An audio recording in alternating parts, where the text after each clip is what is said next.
for the training. Just apologies for the agenda being pretty light. We'd hoped to have 2 discussions. We've got the discussion today, but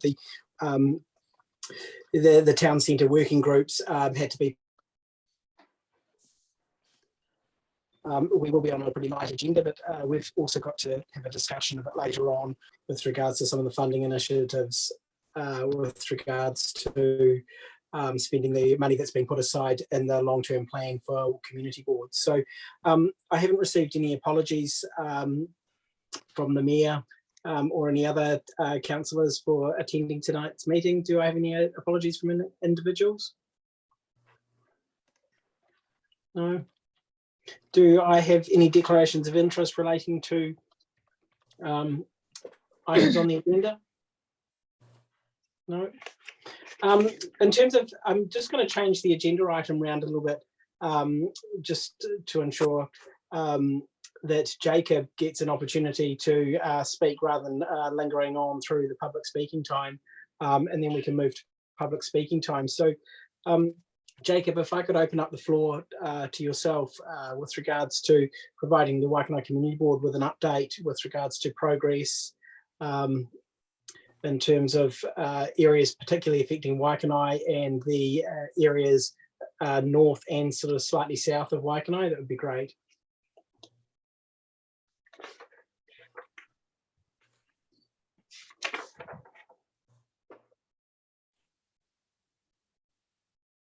You're on mute. We can't hear you. I apologise. Can you hear me now? Yeah. I apologise. Look, nice to meet you all, and thanks for having me. As you are probably aware, we've moved from Kapiti into the Waikanae area now, so from the Kapiti Lights through to Waikanae, and there's a lot of work being undertaken. There's a lot of work to be done in the space from Te Moana right through to Ngaio in terms of upgrade to the traffic lights, curb and channel, and asphalting to go through the town centre there. And also directly south of Waikanae, we unfortunately missed the sealing season due to bad weather in April. So we had to pull that, readjust the kind of program a little bit, and look to bring the sealing of that, what we call Zone 6, which is between Otaihanga Roundabout and Waikanae, through to September for the texture seal, and then followed by a final coat in that zone there in January. There's a lot of works, as you're aware, being undertaken in Waikanae, a lot of traffic changes to temporary traffic management, and we're really trying to manage that as proactively as possible, given that the state highway is still operational. The traffic movements through there haven't really slowed down, even with the bad weather and the last 2 weeks without school being in. We're really trying to focus now on minimising as much disruption as possible, working with WTOC, who provide us with traffic management approvals, right through to KCDC. And I suppose our next step is to really start improving the relationship we have with businesses along that stretch of road as well, because as our works ramp up over the next 2 weeks in that space, we want to minimise the impact as much as possible to the businesses in that area. I suppose the biggest piece of work in that space is probably going to be commissioning of the new traffic signals. We've got new traffic signals going in at Te Moana, Elizabeth and Ngaio. Ngaio hasn't had traffic signals before. Obviously, it was a giveaway with the State Highway and Ngaio Street. So now we're going to have to work out a way of commissioning that and communicating those changes more effectively as we head towards the commissioning date, which is towards the end of September for that particular intersection. If you've got any questions, feel free to ask.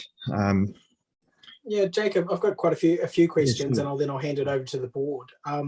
Just in terms of, if you can just provide us one, I've got a couple of points if you can elucidate on. So, if you can give us an update about the bridge in terms of the progress with the clip-on, but also if you can describe some of the communication you've had with some of those local businesses, because I've had a couple of conversations with a few, and the compelling message I'm getting at this point in time, some of them are getting a little bit tired with the degree and the impact it's having on accessibility to their sites, and it actually is starting to have quite an impact on their material, commercial activity. So it would be great to be provided some level of assurance that that those entities have an end date in sight with regards to concluding that, and how you're also working with them to ensure people can also continue to patronise those businesses. So given the degree of disruption that's occurring along that bit of road front. Yeah, I was hoping Grace would be on the call because she's managing the clip-on project. However, my traffic management, I suppose, extends to the northern and southern extents of that particular part of the revocation. If I might talk to the business effects first, and if Grace jumps on, if she's not, I can't see if she's on the call already. She can probably talk to that. Yeah, look, I acknowledge that the works have probably taken a lot longer than first anticipated. Like a lot of other industries around the country, you could probably say worldwide at the moment, we're suffering some really some issues around resources, time, and it's hit this project as it has hit a lot of others. I suppose it doesn't take away from the fact, though, that the works, like you said, have lingered, and there's been probably a ball dropped in terms of the communication in some areas. Certainly, we've picked that up in the last couple of weeks. We've made some proactive attempts to try and notify the traffic, for one example, VMS boards at northern and southern extents of Waikanae. But it's now an opportunity for myself and the project manager from Higgins to get out on foot, really, and start talking, because as a business owner myself, I sympathise with the effects that the works in a busy environment with disruptions to parking and traffic and whatnot is probably having on them. I assure you, though, that the program is not fluid. We are proactively managing the contractor alongside all those risks and effects we've got around cost and time, and we do have an end date in sight that we're rapidly approaching. I guess it's just up to me in the position I am as PM to just continue to crack the whip, but also balance that with better communication and getting out there and being more proactive in that space. And I certainly am not shy and won't shy away from conversation, which is, certainly over the next couple of weeks we'll be out and about a bit more. So what is your sort of closeout date with regards to anticipating concluding that particular the stretch in front of the commercial area in particular? Yeah, so the entire project has a completion date of the 29th of September. So that has been adjusted in the last couple of weeks to take into account the effects that the contractor is experiencing through no fault of their own. But we've been firm. 29th of September needs to be it. Obviously, there's some things in the future that may pop up that may potentially push that out, and none of us can foresee what those may be. But at this stage, we're all pointing the arrow towards that date. And certainly the contractor is in a position where they need to be out as well, because obviously you can understand they've got other projects that they need to be at and start soon as well. I guess the key I'm sorry. The key thing that I'd like to see is that you have some really proactive engagement with some of those local businesses. Some of them are really feeling the effects too. So, COVID on top of that, as well as remedial works, and are contributing to a pretty tough time for some of them. So it would be great if I'm not sure what other mitigating factors you can put in place to enable access to those sites without drastically impacting your project plans, but it would be good to see something tangible in place, given the extent that the project has departed from the original timelines that we were provided last year. Yeah, I think, and I suppose, in all honesty, I've probably been more selective as who I've been engaging with, depending on where the main bulk of work has been. So, for example, in quite a lot of communication with Mobil and Bohanna Motors, and also the gas station at Nio. But listening to what you're saying today, there's businesses in between those two intersections that I need to just get out and introduce myself to. I've only come onto the project in the last few months, but that's not an excuse for anything. I think moving forward, we've really recognised that we need to pick ourselves up there and work towards improving those relationships. Yeah, if you can give a commitment to sort of engage with those businesses, that would be great. I think the community in the commercial precinct along that area would really appreciate it. And, you know, maybe you can present to the board at another date some mitigating activities that have been put in place to try and, you know, alleviate some of those issues that I've just identified. I just think, you know, it is tough times out there, and I want to make sure that any public works that are going on that is having an impact on them, and during tough times, you know, we're working with in a way that can, you know, try and alleviate. I don't profess we're able to mitigate them in totality, but actually let's see what we can do to support them. Oh, of course. I completely understand where you're coming from. I was going to leave the meeting today with an intent to come back if I was invited. Yeah. Certainly, I'm unsure of how regularly you meet, but It's every 6 weeks. So okay. Our next meeting's at the 6th of September, so you're welcome to give us a bit of an update then, if that would work. Yeah, no, that sounds great. I mean, at the end of the day, it's more than just a relationship, it's a partnership. I mean, the state highway might at this stage run through Waikanae, but it doesn't mean to say we need to come and go without interacting more with each other. Yeah. It's just, you know, apologies that it's taken this long to present to you in this capacity, but I think moving forward, the 6th of September sounds like a good opportunity for me to come back to you and explain what I've been doing between now and then, I suppose. That would be great. Mm. I mentioned the bridge. Has your colleague come on board with regards to the clip? No, I don't think she has, but that's I cool. can see someone waving. Oh, she has. There we go. Yes. And Yeah. Dan. Yes. How are you, Justin? So you've done with your session, Jacob? Yeah, I'll just finish with so once our contractor has finished the scope of work, so to speak, there's a defect period of 12 months. That is a general condition of contract where they have 12 months to continue to repair defects that might pop up in their work. So from time to time, although the bulk of the works have been completed, there may be an opportunity where a contractor is needed to re-establish in a smaller capacity to fix a defect that might pop up in the pavement or on the footpath, and that's just part of the contract period. So I just wanted to just finish on that. Sure. Okay. So No, thank you, James, Jacob, that's really much appreciated. Sure. so James, I've got some questions for Jacob. I can Yeah. I can leave them till the end, or I can ask them now. Shall we let Dan go through hers, and then we can open up the discussion for the rest of the board? Okay. All right, thanks. Right.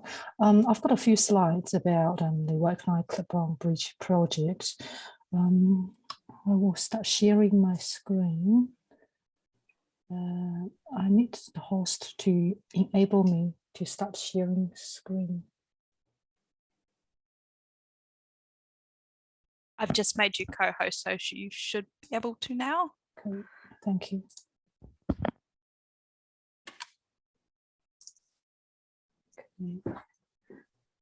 Hi everyone. My name is Grace, or Grace Huang. I work for Waikanae, a project manager based in Wellington. Today I'm just quickly take you through the Waikanae River Clip-on Bridge. So I'm still learning how to drive this in. Okay, here we are. So the agenda for today is quickly provide a project overview of the Clip-on project, and then looking at a high-level construction program. After that, I've got a few photos showing the progress of the work. Then lastly, I will quickly cover the temporary traffic management for the Clip-on project.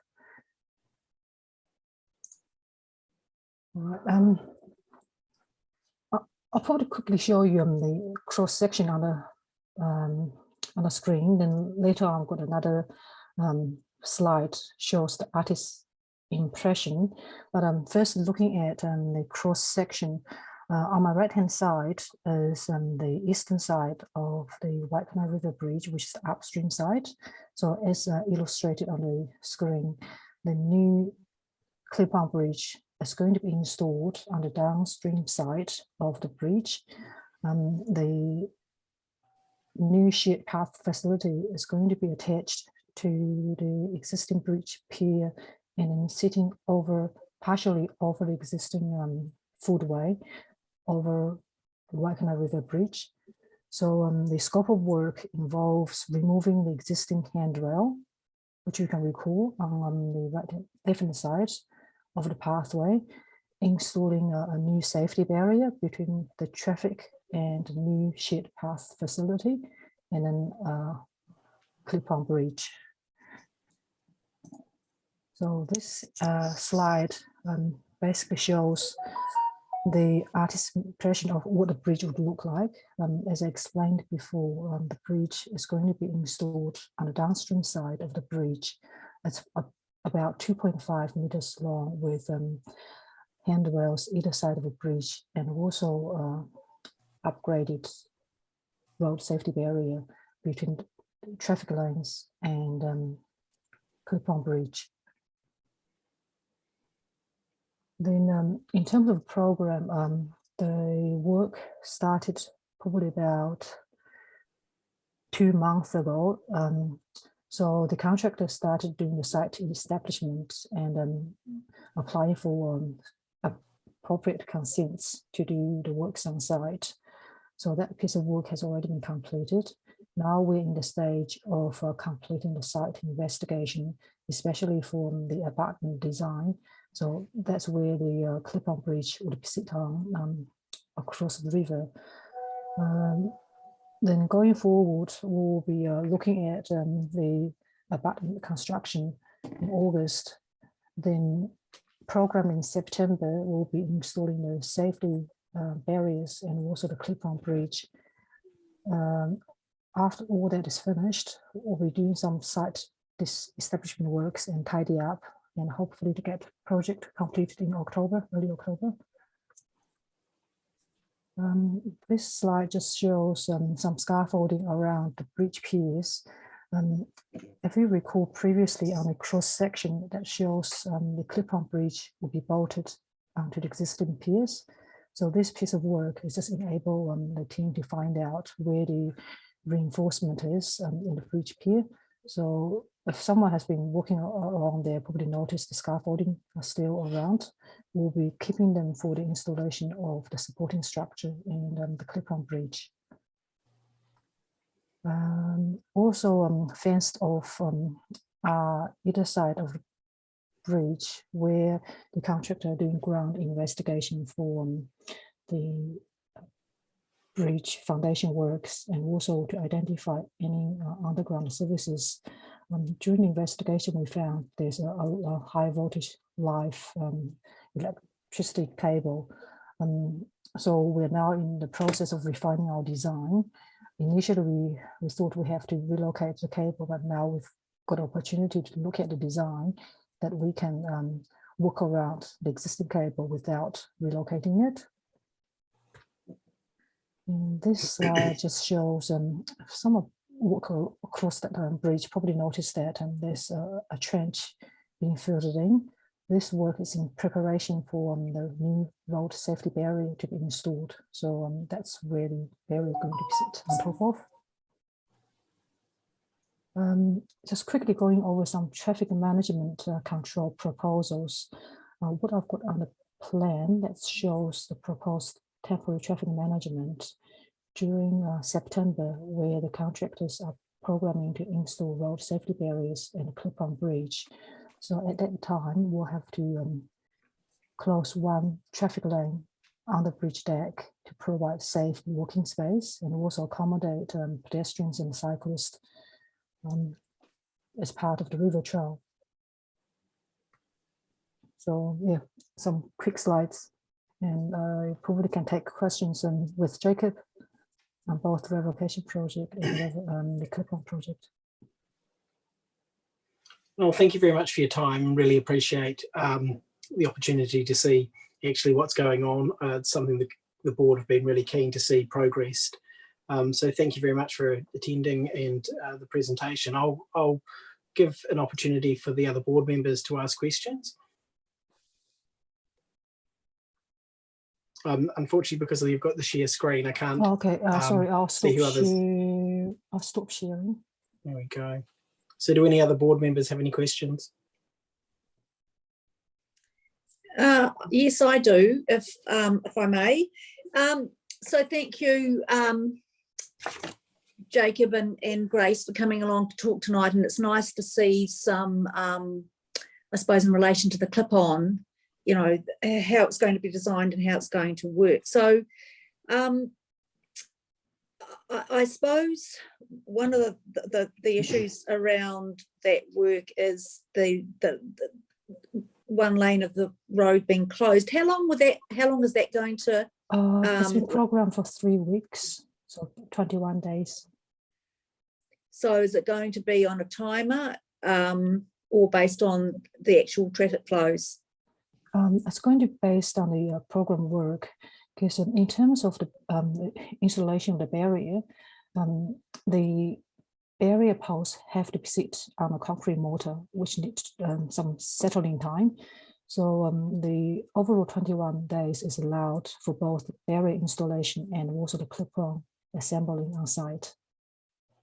Okay, you know, I was actually probably meaning more about the actual lights themselves, whether they're going to be. Yes, the lights. Yeah, that will be controlled by extra traffic demand. Right. Okay. That's good. So the consents have all been completed, because I think that was one of the things that had sort of delayed that work being done. Yes, there was a bit delay in getting a building exemption consent for the structural works on the bridge. Okay. So thank you for that. So I suppose, Jacob, one of the things, so I went up, I drove up to Te Moana Road today about, I can't remember what time it was, about 12 or so. And when I drove up there was a massive line of traffic, probably at least half a K backed up down Te Moana Road, because there was a whole lot of cones there, and there was only one lane that people could use. And I suppose I couldn't really see what was going on. And I suppose it's about, I think people realise that this work's got to be done, but it's finding a way that actually minimises the impact on them, because it was just, it really snarled thing up. And I suppose also too, I drove back that way as well. And so when you drive through there, it's probably about a K maybe of works, and then you've got stuff down the side roads, and it's all being dug up, or things being done to it, rather than doing it a section. So you've got a whole distance that's in various bits of construction, which just makes it really, really difficult, to negotiate, I suppose, all those side streets, parks, petrol station, getting into shops. And if this goes on to September, it's actually, as James said, is having quite an impact on businesses, and I suppose even people who are just going about their business to get over Elizabeth Street, down Te Moana Road, or wherever else. So I suppose, to me, it would actually make more sense just to do certain sections, complete certain sections, and then move on to the next section. There's probably some logic around doing all the same types of things over a distance. I don't know, but I suppose the reality is that it's actually quite constraining for a lot of people. Yeah, no, I understand where you're coming from, and I sympathise. I sympathise with the points you're making. It's a real tightrope and a balancing act at the moment with crews. We obviously, having come out of COVID now, we've got our borders open where we need people for the industry, and this project, like all of our projects across the country, is suffering from a lack of personnel. So it's really about managing crews. The asphalt needs to be uplifted first before we can, lay some sub base for the new curve and channel. We've only got a concrete crew that's coming in from another project for an X amount of days to hit this project before they go on to the next one. Followed by the concrete crew, we have the asphalt crew that comes in, and quite often if they're rained off and they're due at another project, they'll have to go elsewhere. And it's a real tightrope of ensuring that we have enough works in place for these small crews to come in, do what they need to do, and shoot off. I suppose to to that effect, the reason why we're opening up so much is so that the crews have enough to do. Because if they come in for a short period of time and then are taken to a bigger project where there's more demand, then the likelihood of them getting back to us in time whilst balancing weather and all sorts of other things that can impact on getting the bulk of the works done can be a real struggle. At the same time, I understand where you're coming from, and a kilometre worth of standstill traffic, whether that's standstill completely or moving slowly, is a frustration, and it's something that I'm going to take back to the project team on Thursday when we meet, because there are things that we can do to our traffic management plans that can reduce that, and whether that's stop go or whether it's changing how we set the lanes up. We can go back and have a look at those and see where we can improve that. Thank you for that. And I suppose also following up on James in terms of communicating with the businesses there, maybe through Mike. I think Alison Law, she's kept, I think she may have a list of the businesses there. And so there might be a way to actually quite easily email them rather than having to do lots of work. We have a newsletter that's going out, but from what I understand and based on the feedback we've had in the last couple of weeks, I don't think that's enough. And I think, both Grace and I have a lot of projects under our belt, but that's, not necessarily an excuse. And I've openly admitted this before. I'm going to get out there and I'm just going to, beat the street a little bit and right. hear those frustrations and just have some decent chats with more people. I mean, at the end of the day, we're part of an organisation with really good intent, and we've got a great project here, and the finished product's going to look great. It's just, what I do as a project manager who effectively owns the project between now and completion about how I can improve the relationship and the partnership with everyone moving forward between now and completion, really. Okay, appreciate that. So I know obviously Waikanae Town Centre has had quite a few bits of construction going on there, and I think one of the activities that council staff do is that, and I don't know whether that still occurs, is that on a weekly basis they give people the opportunity to come and talk to them. I don't know whether James or anyone else is able to talk to that, but maybe there's an opportunity to piggyback off that opportunity, particularly with the Mahara Gallery at present. I don't know whether there's weekly updates where people can come and talk about their concerns. Sorry, James. Yeah, the library updates have largely stopped now with regards to providing an update. Pardon me?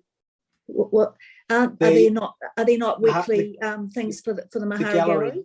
They were doing that. They haven't been progressing probably in the last 2 months. Right. Okay. I think it's much of going over the same issue again and again. So I think much of the business owners felt that there's not much point in just saying progress is slow. We all understand. I own a business myself. I own several. So I understand the complexities of COVID, and I've got a lot of sympathy for you there. It's challenging times. I guess the key thing is really making sure you get out there and communicate with those individuals. It is tough times out there. So the better we can communicate with people, the better. I think. I guess is the takeaway message from my perspective, and I probably feel the boards would be great if you can actually start engaging with them, just letting them know what's happening, giving them, say, okay, this is the time frame, this is what we think is going to happen. Can't promise it, giving all the uncertainty. I get that, and you do have to be fluid, but at least try and say, look, put some lines on the board saying this is what we're aiming for, so they can see, okay, here's a couple of targets that they can anticipate or work around or see whether it ends in sight. Because I suppose also too, we have quite an elderly population, and I don't know whether it would be worthwhile having, just putting up some posters in the library, in our little library, so that people can actually see, what the new clip-on's going to look like. And I'm not sure what other information you have, but just something simple that, gives people the opportunity to see, if something's happening, and what actually is happening. Yeah, sure thing. I'll have to talk to Grace and see what we can come up with. I think sometimes society now is we really focus on what we can put out online, but you're right. Let's see how we can improve the communication to everybody. So Yeah, appreciate. The idea is not really to give you a drubbing, Jacob. It's really just making sure we can communicate with our community. of course, We're really grateful for the work that's started down in Waikanae, and we'll reap the benefits from it. It's just making sure that everyone's communicated with, and we're looking forward to seeing the clip-on bridge. It's a really great investment to see for Waikanae, and I'm sure it's going to get a lot of use too. So thank you very much for being part of the group to get the clip-on bridge, and I'm looking forward to seeing this work conclude. And coming along tonight as well. Do any other board members have any questions? I just have a question, and it's probably around Jocelyn's point about the queues down Te Moana Road. Have they changed the phasing on the turn out of Te Moana Road? I travel it every day, and there's only 3 cars get through under the phasing. And I'm unsure if the phasing has been changed. It may have been altered to do with the temporary traffic management, but I can come back to you on that, Richard. Certainly, once the new traffic signals are put in, there'll be a commissioning phase where they will be commissioned in line with the reduced traffic volumes or updated traffic volumes, and it's something that can be manipulated by WTOC if the commissioning it really doesn't pick up true traffic volumes, or if complaints come through the system. But certainly, let me come back to you on what's been done, if anything. And then certainly once the works at Te Moana intersection are complete, if the issue still persists, then we certainly welcome the feedback, because it's not our intent to hold anyone up any longer than we need to. Right, thank you. And the other question I had was on the bridge works, the 3 weeks. Is that 3 weeks 24/7 with the traffic lights, or will they be taken off during the out of work hours? So the proposed traffic lights, they're there for 24/7. Right. Okay.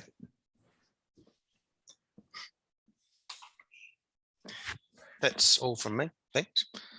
Just let's get moving. Yeah. Okay. Michelle, Tonchi, do you have any questions? No. Well, thank you very much, both of you, for your time. Really appreciate that. And yeah, if you can pencil in a time and communicate with Tracy with regards to just giving the board a pretty quick update, not as extensive as tonight, just about where you are and what the progress is looking like, that'd be great. So, thanks for having me. I'll flick through a fortnightly update to Tracy to disperse as she needs to. But thanks for having me. I'll see you on the 6th. No, hey, thank you. Really appreciate it. Cheers. Thank you. Good night. Thank you.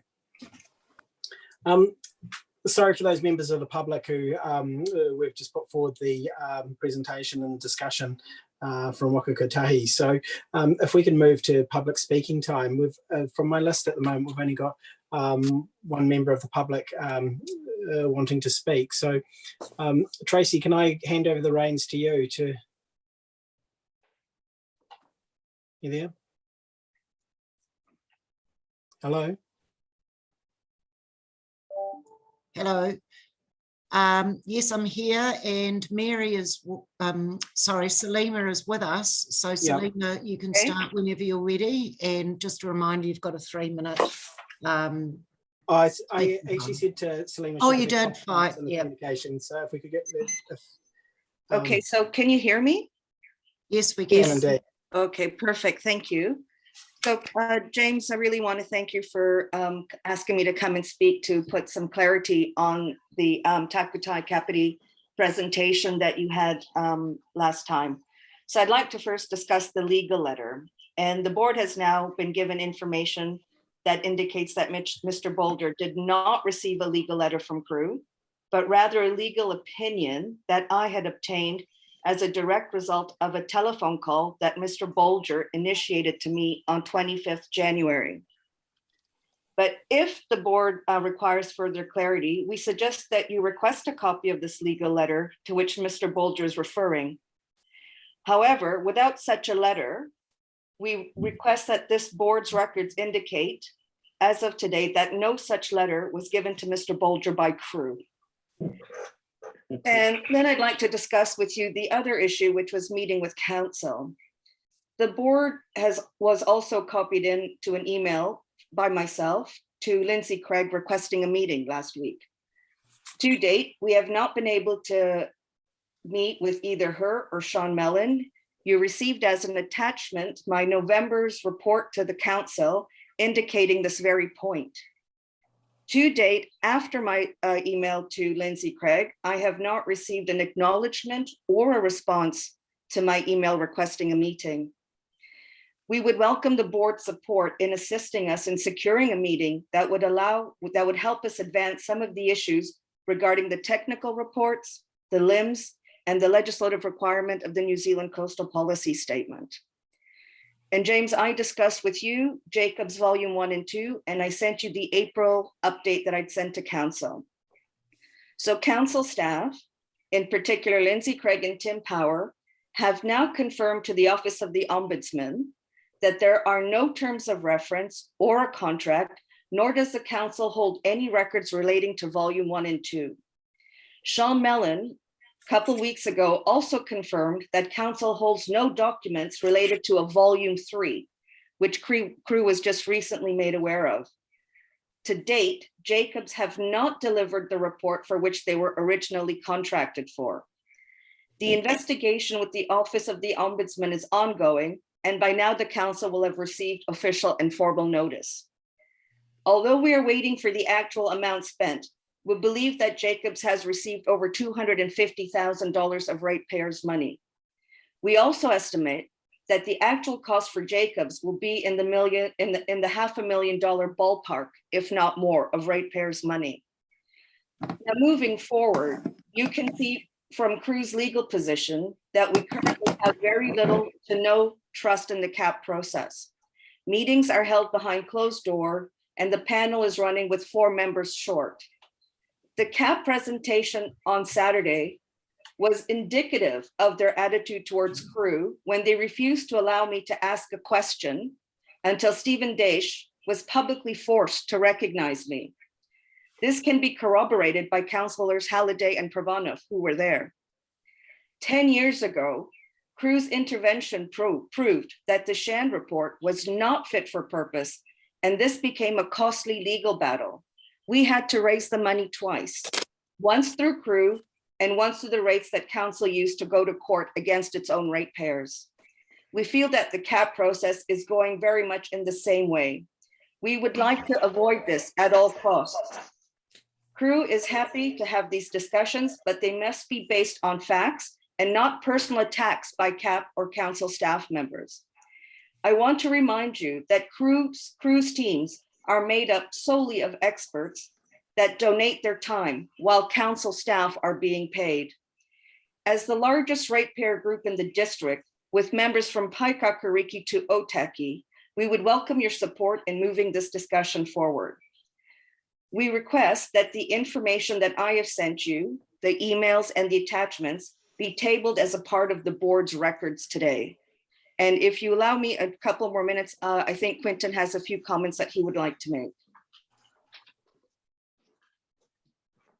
Yeah, it's been very interesting following this whole process through. I was on the original working group, setting up CAP.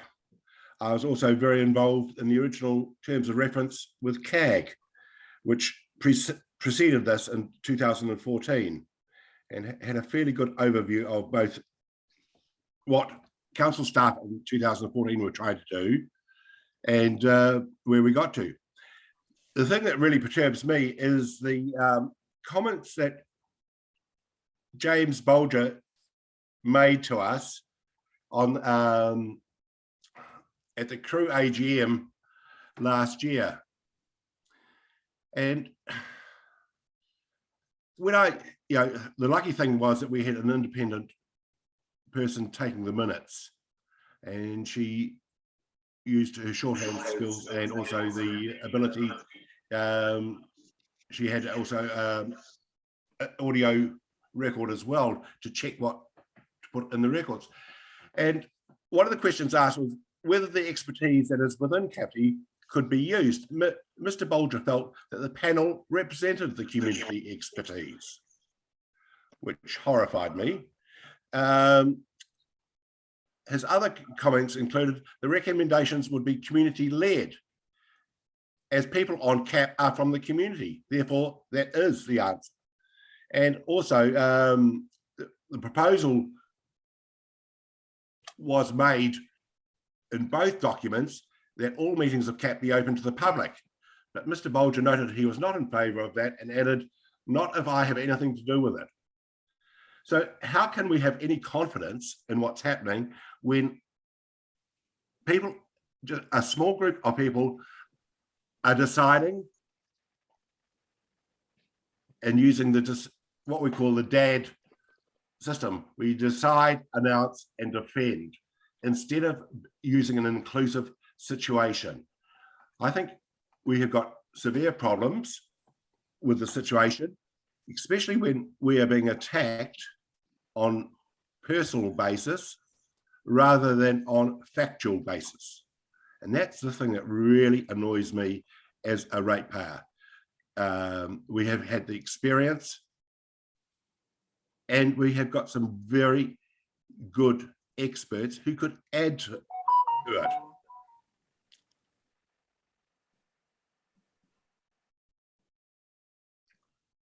Okay, is there any other content to add there?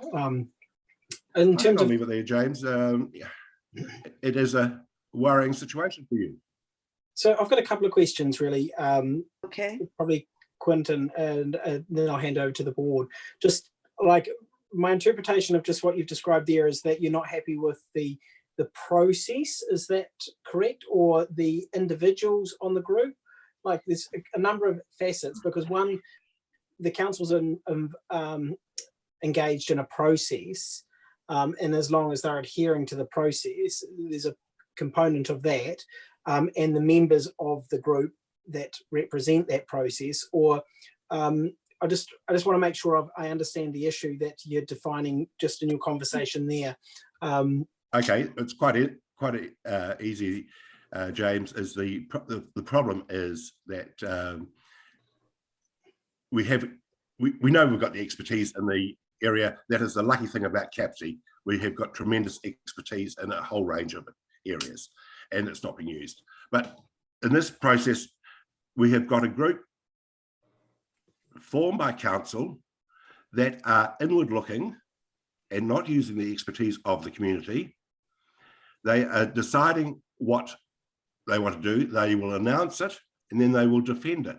The community is being left out and is not being part of the conversation.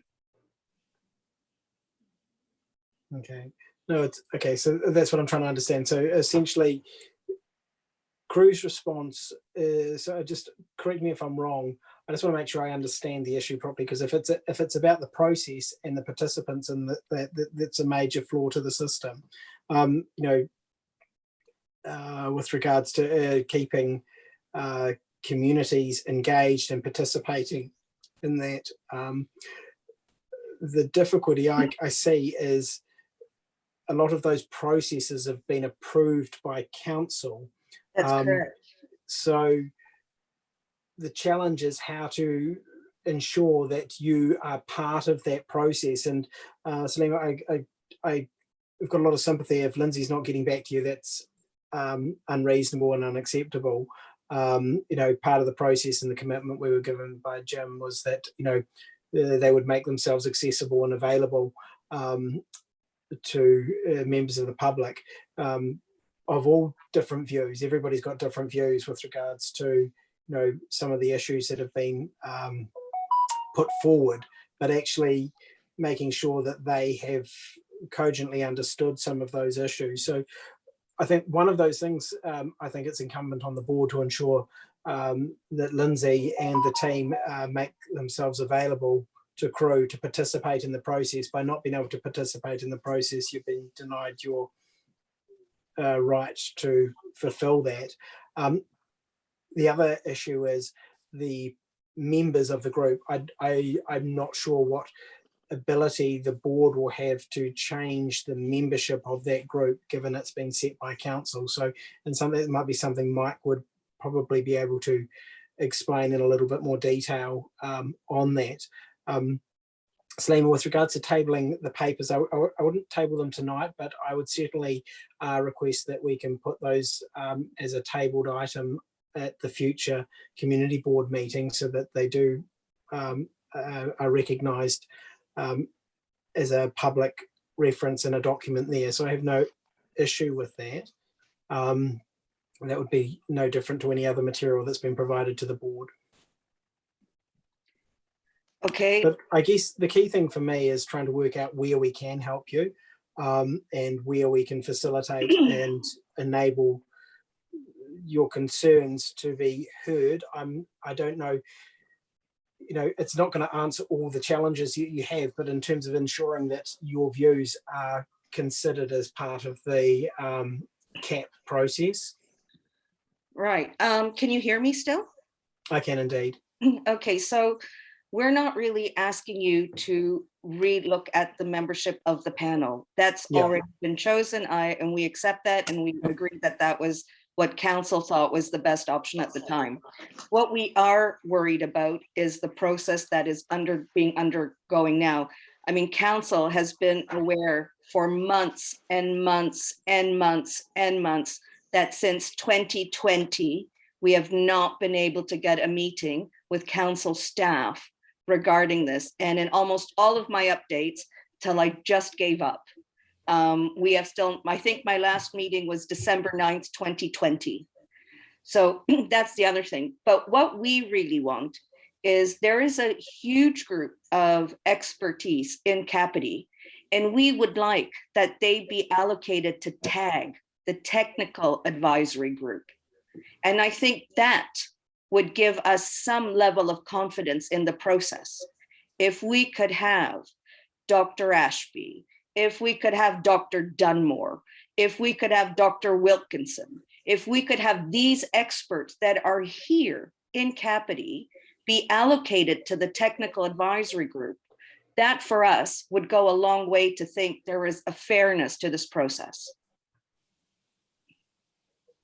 Okay, I'm not sure of what our ability as a board to influence that, the makeup of that group, but it's certainly something, you know, the board can have a discussion with officers about how we could facilitate that. I just don't know where or what vehicles we have to do that. So that was something that we could ask officers. Like Mike, if you, in terms of addressing the issues that have been raised tonight, one, if you could, you know, potentially request that Lindsay and Sean do make contact with crew. You know, it does feel, you know, maybe they've got their own reasons for the conversation, but I think it's unwarranted that they haven't made those attempts to communicate with crew. They might beg to differ on the opinions of some of the content that's going to be discussed, but as a matter of courtesy, I certainly and respect for people in our community that they should be have the opportunity to have this communicate and consultation with the Coastal Advisory Group. I can certainly follow up with that specific aspect. Yeah. No problem, James. Yeah. And if you could update us for the next board, what progress that has been made there, that either Sean or Lindsay has had a coordinated, and I'd like to ensure that a meeting has been undertaken by the time our next board is. I'm just conscious we've only got one board meeting left, and after that there's a whole new group of people, and I'd just like to see some traction on that. I can certainly report back to the board, James. Yep, perfect, thank you. I don't know about the Technical Advisory Group in terms of how Pacific members are appointed to that group. That would be under the terms of reference of the group, I anticipate. So I don't have visibility on what they are and how people are appointed to that group. You know, is that something that could be entertained, or is this a matter of how we undertake consultation? So it'd be great if we can get some advice about what the art of the possible is. James, Sorry, James, we have not seen a terms of reference for TAG, the Technical Advisory Group. Okay. So at the moment, the understanding is that the technical advisory people are appointed by council staff only. Okay. There has That's been one correct. recommendation made by a CAT person to put someone on the technical advisory group, which was approved. But other than that, they've all been by council staff. Okay. So if I can ask some questions, so I'll just follow up with that comment. So it's my memory, and maybe I see Councillor Halliday's there, and also Mr. Mendoza is there as well, that the community, that councillors gave council staff the or tasked them with choosing the members of the panel. And so it's my understanding that all members of the panel are lay people except one person. And so I suppose to me, you know, talking as a scientist, it's always good to be able to have robust scientific conversations with other people who understand, I suppose, you know, a bit more of the scientific background. And I suppose I'm not necessarily certain that the makeup of the panel can be changed, but it's about, to me, it's about the panel hearing from a range of experts that can provide a good rounded set of ideas and facts around this. And I'm not sure quite where they're getting that information from at present. So just putting that to a side, so James, it's my understanding that all the chairs of the community boards are invited to these meetings as observers. So I'm just wondering whether you actually are invited to those meetings. No, I haven't. I didn't receive the invite for the last meeting. And I think, I'm not sure how often these meetings are. I remember I asked you about the previous one and you weren't invited as well. So I'm not actually certain that community board chairs are actually being invited. I don't which is believe also they are. confirmed. I think Christine also confirmed that she hasn't been invited also. Right. So I'm just wondering, Mike, if you're also able to confirm that the chairs are invited in a timely manner. So I think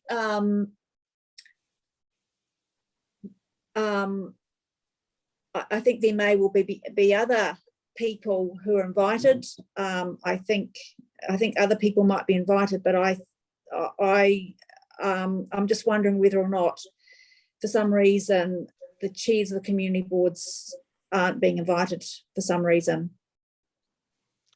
I can follow up and check that for you, Councillor. Thank you. Thank you. So the other, I have a question for you, Salima. So earlier on in the piece, you were saying there was no information in relation to volumes 1 and volumes 2.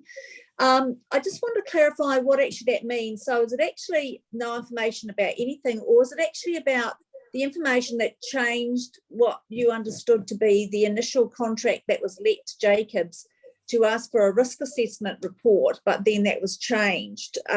So if you just clarify what you meant by that, if you could, please. Is Salima still there? Can't see her. I can follow up if you like. Oh, yeah, I think she might have gone. Okay. So the contract was let on Gets for risk assessment and was signed by the council for risk assessment. Volumes 1 and volumes 2 are for vulnerability assessments, which make up a portion of a risk assessment, but is not a risk assessment. So in other words, no risk assessment has been carried out yet.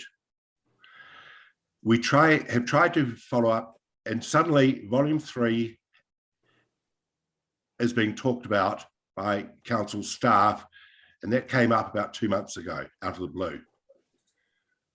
And now we asked at the meeting on Saturday to Jacobs, and they said they are going to be doing 5 risk assessments for the 5 beaches of the Kapiti district. So who knows what's going on? But the big thing is that there is no documentation held by council, and they say also by Jacobs, changing the initial contract from a risk assessment to a vulnerability assessment. And we have tried various people within council, and they are all singing from the same hymn book. The Ombudsman does not believe them, and that's why they're doing a formal investigation now. Okay, thank you for that. So the importance of the risk assessment is, so what is actually the importance of the risk assessment versus a vulnerability report? A risk assessment, the number one reason for doing this work is to feed into the district plan. And for a district plan under the coastal hazard policy statement, you must have a risk assessment. And it must be done in a certain way. It can't be done as they're doing at the moment, which is using what we call the high-end RCPs, which is 8.5 and 8.5H plus, which is a New Zealand construct, not an IPCC construct. They are using those rather than what the New Zealand Coastal Policy Statement states, that you must use likelihoods. Right, okay, so there's volume, it's my understanding, well, this volume 3 has been bandied around, and I have to admit it was quite a revelation to me at the meeting on Saturday to hear that that there were going to be 5 different parts to it based on the area of the coastline, and I suppose that in itself raises some issues too, because at present the panel is going around consulting, asking people for their feedback, but there's actually been no information out there saying that potentially they're gathering this information to feed into each of these documents that they're producing. So I'm actually really quite confused, I have to say, and I think yet again, Mike, I think there needs to be some really clear clarification about what actually is going on. Well, Jocelyn, can you hear me? Yes, I can, Salima. Yeah. Well, we are just wondering the same, because this is meant to be a community consultation, these community engagements. So where is that? Who are the people that the panel has spoken to? Are they getting back to the people? How is that the information that they're gathering at these engagement areas, how is that being fed back into the panel? Is there anyone keeping notes? Is there minutes? Is there anything? Because, and I'm sorry, I know I'm coming into this halfway, but also with volume 3, there is no documentation that council holds regarding volume 3. That has now been passed to the Office of the Ombudsman. So hearing that there were volumes already in the works and council has no documents, no records regarding that, I find it's a little bit bizarre. Yeah, because I do remember at the last community board meeting, I asked Lindsay about the volume 3 and how much it cost. And I remember her saying that she felt uncomfortable speaking about it in a public arena. But any more information about any potential extra cost has not been forthcoming either. No, we estimate the cost at being over $500,000. Really? On a conservative estimate. Mm. So I think, yeah, there's quite a few questions. Yeah. So I guess I'm just trying to make sure, we take that in terms of the conversation. So from what I'd like to, in terms of this discussion here, and thank you both, for participating in today's discussion. But one, I think to ensure that one, I'd like just some clarity to make sure that Lindsay and Sean meet with Salima and Quinton, or crew in particular, that is facilitated. There's a couple of things I'm not sure we can, it's outside of our purview as a community board, but what I would like to try and do is just make sure that, through you, Jocelyn, to be honest, as the councillor, is to ensure that, council has, what would you call it, some form of accountability for the decision making, or what if there is a lack of transparent activity with regards to expenditure. That's another issue altogether. I'm not sure it's something the community board can do under our delegations, but what I do think is in Jocelyn's purview as a councillor on council is to identify those and take them forward. So I don't, again, I'm not sure it's our ability to influence the makeup of TAG or what the terms of reference are. And I'd need a little bit of understanding of what the terms of reference of that group are before making any definitive conclusions. But, James, what I'm personally worried about is that it appears to me that we are going down the same road as we went down in 2012. Yeah. And it can be sorted so easily. That is the real issue, is that we're not following the law, the legal way of doing the operation. Unfortunately, New Zealand Coastal Policy Statement is a very, very well written document and is very careful in its wording. And it's quite simple. We were fortunate. We had the person who wrote the RMA give us a legal opinion on what every part of the Coastal Policy Statement did. Now, we've given it to the council staff and they still disregard it. I don't know what we can do.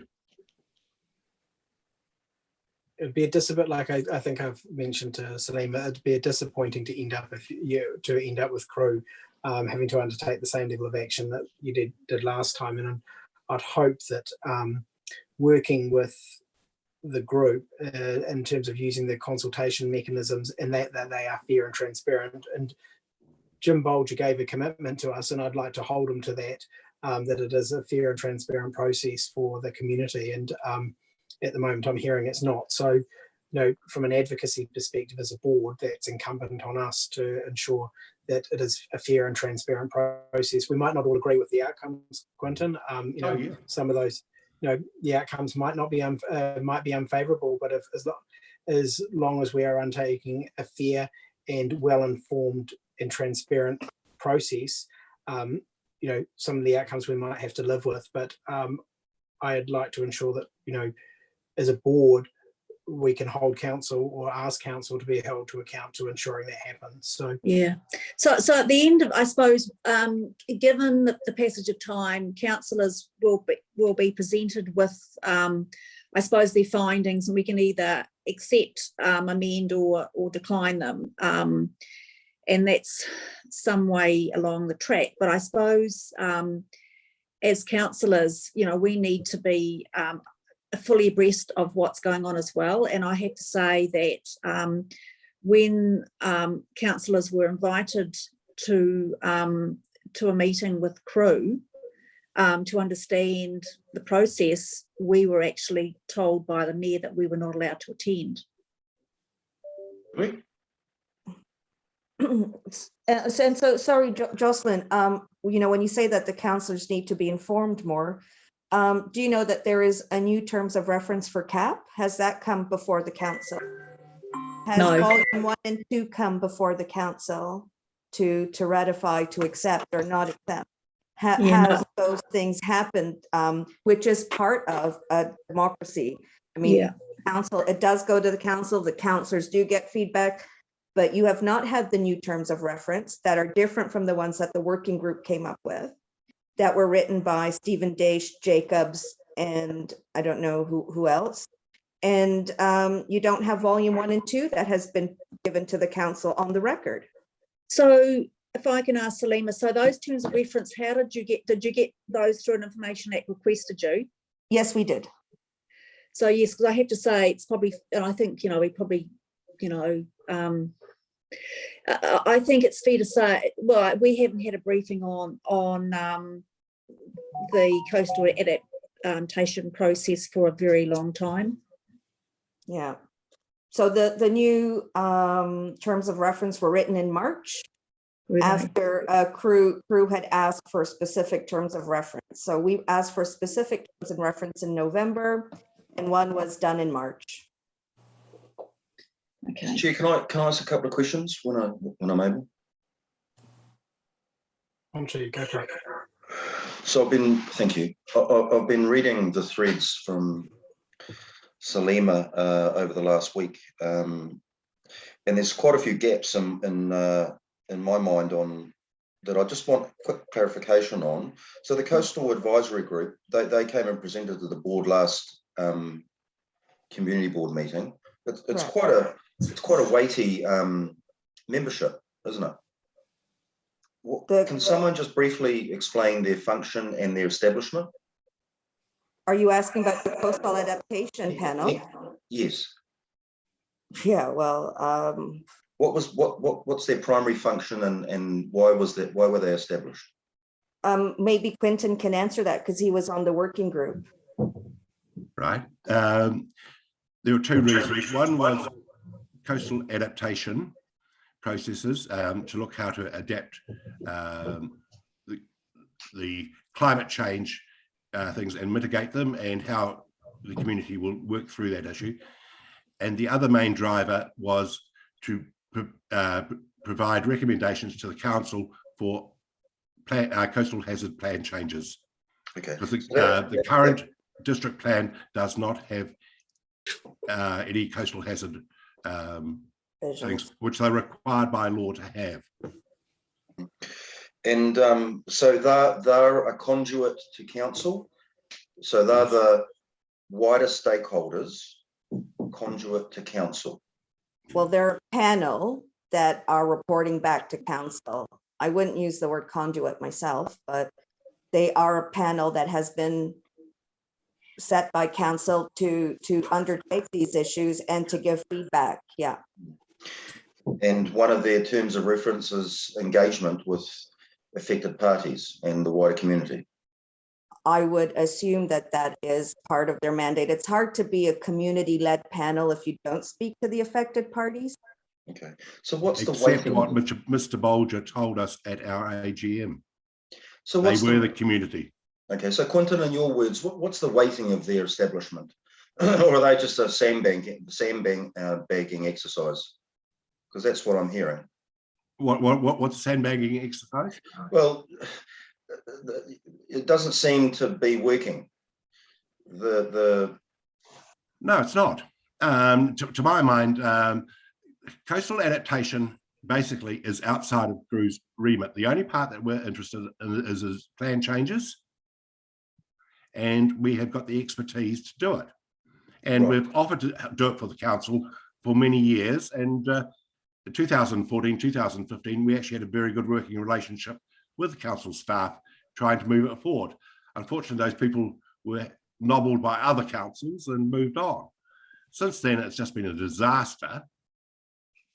Okay, and Crew's function and membership is principally affected parties, bolstered with experts in the field of or engineering fields and science. And yeah, so I can answer that for you. Sorry, Quentin. Yep. So we have our membership goes from Paikakariki to Otaki. We have over 500 members at the moment. Yeah. And these are all affected parties, but not 100%. We also have members of the public who see us as a good vehicle to assist them in their planning issues and things like that. So we have a planning department, we have a legal department, we have a science department. And so we hold all those things because we believe in good science, good planning, and good law. So those are the three departments that we carry in with Crew. Okay, just a couple of more questions. What's happening in, I mean, groups like yourselves, good groups like yourselves will be engaging. I mean, we're an island nation. There's plenty of other districts that are probably going through the same thing. What's the feeling and What's the feeling out in the other districts that you may have engaged with? Have you engaged with them? So we have been speaking to the group at Hawke Bay, who was kind of the kickoff for a coastal adaptation plan. And they have come back and said that whatever they came back with a wish list with an adaptation plan, but there was no money to fund it. So it's a report that cannot be funded.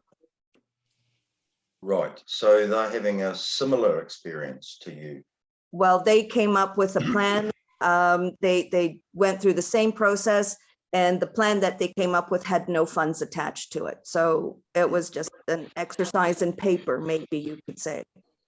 What was So even just- worse, Yeah, Tonchi, sorry. was when I actually was invited up there through contacts up there, and I presented at 2 of their meetings, minus Stephen Dash, for very good reasons, because he was writing everything. They did not have, and I showed them the law, what the law required, and they had no idea what was required.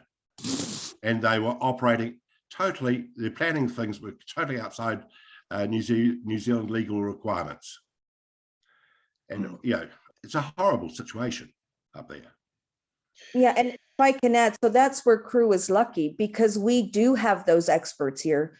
We do have the former Chief Justice of the Environment Court working with us. We do have, you know, lead economists working with us. We do have top scientists working with us.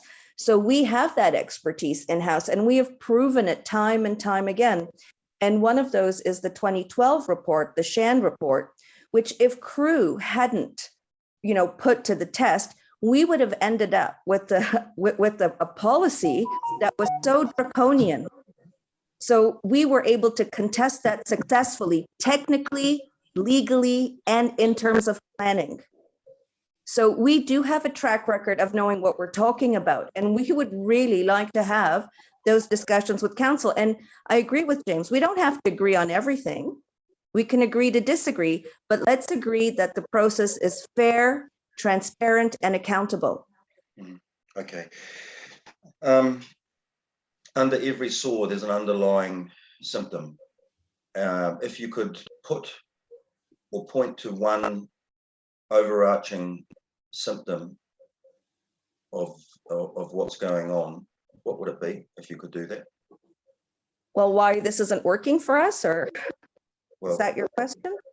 there's two sides to a coin. You've got as ratepayers and property owners on coastal properties. I understand your plight, but from council's position, what would be the underlying issue for them that because everything's a symptom here, and it all goes back to something. What's the one thing, if that, the big thing that you could point to? Well, I'm really not so sure what I point to, but what I can say is that in the past, when council staff dig their heels in and they don't want to do something, then that's it. You're kind of stuck with it. Quentin, maybe he's worked with staff a lot more than I have in the past couple of years. So maybe Quentin can point to something, because I cannot speculate on behalf of staff why they wouldn't want to work with us, why they wouldn't want to present a report that says Crew backs this, why they wouldn't want to put in plan changes and rules that we would support. For me, I don't understand why they wouldn't want to have a smooth and easy process that brings about the biggest ratepayers group in the district. So maybe Quentin can answer it, because I'm at a loss myself being an anthropologist.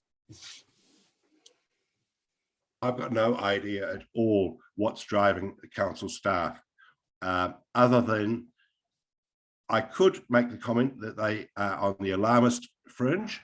Unfortunately, the New Zealand Coastal Policy Statement doesn't talk about alarmist, it talks about likely. And I think if we stay within a range of likely, everything goes away. But as soon as you bring in the alarmist fringe, you've got problems. And that is, judging by the statements coming out of the staff, like they talk about the terrible coastal damage last week. It actually washed away less than 50% of this year's accretion. And that's a measured fact. You know, in other words, it showed that the sand dunes was working. That little storm, it worked. There was no erosion. Yeah, it only took away less than 50% of this year's, the last 12 months accretion. Annual. Yeah. You know, so what we see is people using the public platform to make a statement which is not backed up by fact. So I think the point I want to make to you very clear, that's volume 1 and 2 of Jacobs, because they are not in line with the New Zealand Coastal Policy Statement, cannot be used for the purposes of planning or advice to the proposed district plan chapter 4. That's just a fact.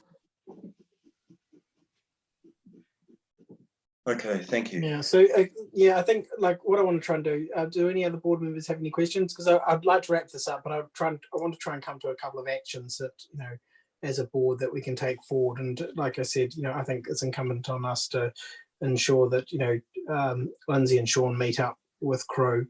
I can't make any promises with regards to tag, but I do think Jocelyn, from a councillor's perspective, it's incumbent on you to ensure that there is some visibility of some of the issues that are sort of boiling up within the community and within a large ratepayer group of concerns. Like I said, Quinton and Salima, there are some things, you know, there's different spectrums of where this might lie, you know, and, you know, I don't know where it will lie, and there will be points of disagreement. I don't, you know, in any consultation there's points of disagreement, but I think there should be some areas of commonality that we can work to and find solutions for. So if I could leave that as an action with you, Jocelyn, for a council meeting to take forward, or to at least describe some of those issues to councillors, you know, I think that's where we can manage that. Correct me if I'm wrong. If board members, are you satisfied with that as an approach? So if I can just chip in here, it's not that easy for me to just bring it up at a council meeting, but I can bring it up when we have councillor only and SLT meetings. Yeah. Can it be put? Are you able to request it as a matter, you know, probably not of an urgent nature, but I guess given some of the issues that are being faced by crew, it's possibly, you know, can that be put forward as a request for an agenda item on council meeting? I can see what I can do about that. Yeah. So it's good that Mike's been listening to this conversation as well. So I don't profess it's something that we're going to solve all the issues, but I think it's something that, you know, I definitely think there is, you know, it's incumbent on the group to work with our community. Whilst, you know, the opinions may differ, that we've still got an obligation to ensure that our decision-making apparatus, like I said before, need to be transparent, you know, and based on sound information, so of our decision-making. So I just want to make sure some of those tenets are taken forward. Yes, thank you very much, James. I really appreciate your invitation to come and speak today. And I do say I agree with you. We may not agree on everything, but as long as the process is open, fair, and transparent, we can live with it. No, I'd agree. Yeah, thanks, James. Thank you very much. Thank you very, very much. So before, I know this is dragging out, but just to clarify, so there's been a long conversation. So I've written down some things here that I need to follow up on. So it's about ensuring that crew can have a meeting with Lindsay Craig and Sean Mullen. Yeah, those two. Clarification on the technical advisory group. There's about the terms of reference. Yes, the terms of reference. Understanding how volumes 1 and 2 were produced and what really volume 3 is all about. Well, that's under investigation at the moment by the Office of the Ombudsman. Okay, so No, I'll leave that I'm one not. out. I'm not sure you're going to exercise any benefit in doing that if the ombudsman's reviewing that, Jocelyn. I think that's something. Fine. That's yeah. fine.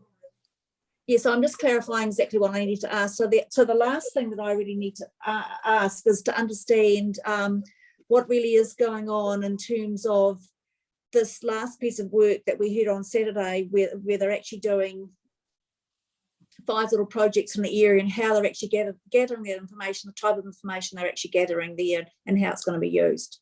Yeah. I think the other query, Jocelyn, if we could please, is to see whether or not some of Cruise experts could be attached to TAG. I think that's most really the critical point. Just repeat that again, Quentin.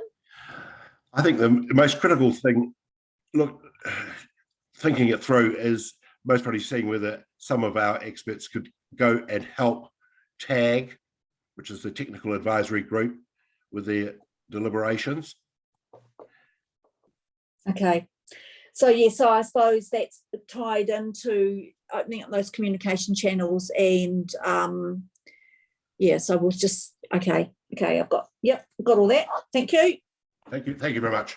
Listen, Thank you James, very thank much, you both very of you. much again Appreciate for all it. your time. I really appreciate it very, very much. No problem at all. Thank you. Okay, ciao. Ciao. Thank you. Okay, so sorry there, we've went a little bit over time on that particular topic now. Moving back to the agenda, public speaking time. We don't have any other members of the public wishing to speak, but I understand, Mary, you've got a speaking time with regards to an application for funding. Hi everybody, I've really enjoyed listening to your local issues. It's I know what happens in Plycock, but it's also very nice to hear about what's happening in your area. And so, Chairman and members of the board, thank you very much for allowing me to speak to this. It's going to be very, very brief. Thank you for also considering it, given that I don't live in Waikanae, as you all know. I do use Waikanae services, and you're aware of that. So you're aware that I'm asking for assistance for the piano moving and the printing costs. Of course, I use the only printer in the Kapiti, the Waikanae printer, Signcraft, Helgi. He's a wonderful bloke. The concerts, none of the concerts have been postponed or cancelled since the beginning of the pandemic, and I'm quite proud of that. Some of the audiences have been quite low as 32.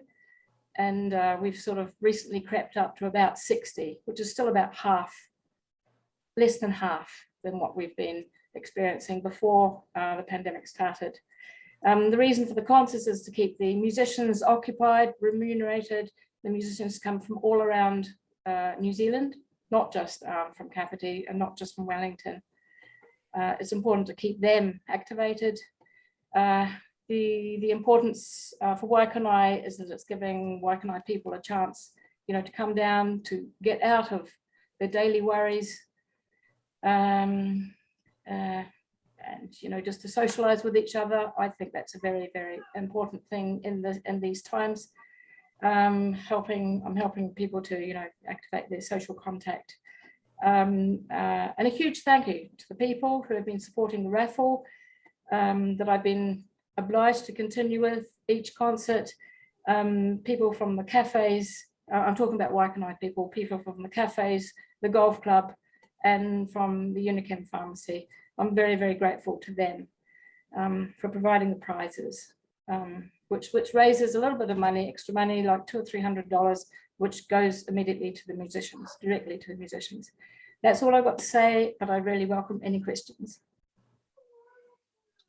Thank you very much, Mary. I've got a couple of questions. If you could just describe to the board how this, if this application is any different to ones that you put forward in the past, that would be helpful.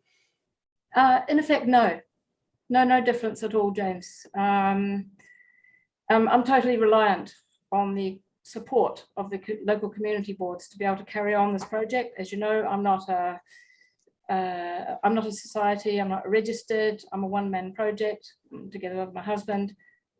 Not that he has anything to do with the financial side of it, but he does help with putting out the chairs, and he does write the press releases and occasionally taps me on the shoulder to say, you know, keep it in perspective. So in effect, no, James, there's no real change. Thank you. Do any other board members have any questions? No. Jocelyn? I'd just like to say also thank you very much for your past support, because it has been highly valued, and you've seen the letters of recommendation from the people in Waikanae. Well, thank you very much, Mary. That's much appreciated. You don't feel free to, you know, you don't need to stay and continue to participate in the remainder of the meeting. That won't affect the outcome of the discussion. In terms of, and thank you for participating in the discussion. So thank you. Thank you one and all for listening. Thank you. That draws us to the conclusion of public speaking time. With regards to just the agenda, if we move to members' business and then we'll move to public speaking time responses, I guess the key thing is with regards to Mary's application for funding, this particular item didn't make it to the agenda. This, with regards to a conclusion, I have seen some of the emails from board members. I just think in terms of what was important to me is that this did remain on the agenda because of the historical precedents that the board's made with regards to funding applications of this kind. So just I'd like the board to consider that as part of the discussion. So if we move that forward, do any board members want to put forward a motion or let this lie on the table with regards to an application for funding? Do I have a mover to move a recommendation to support the application from Mary?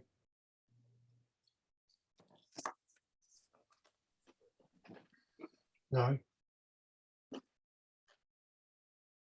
So there's no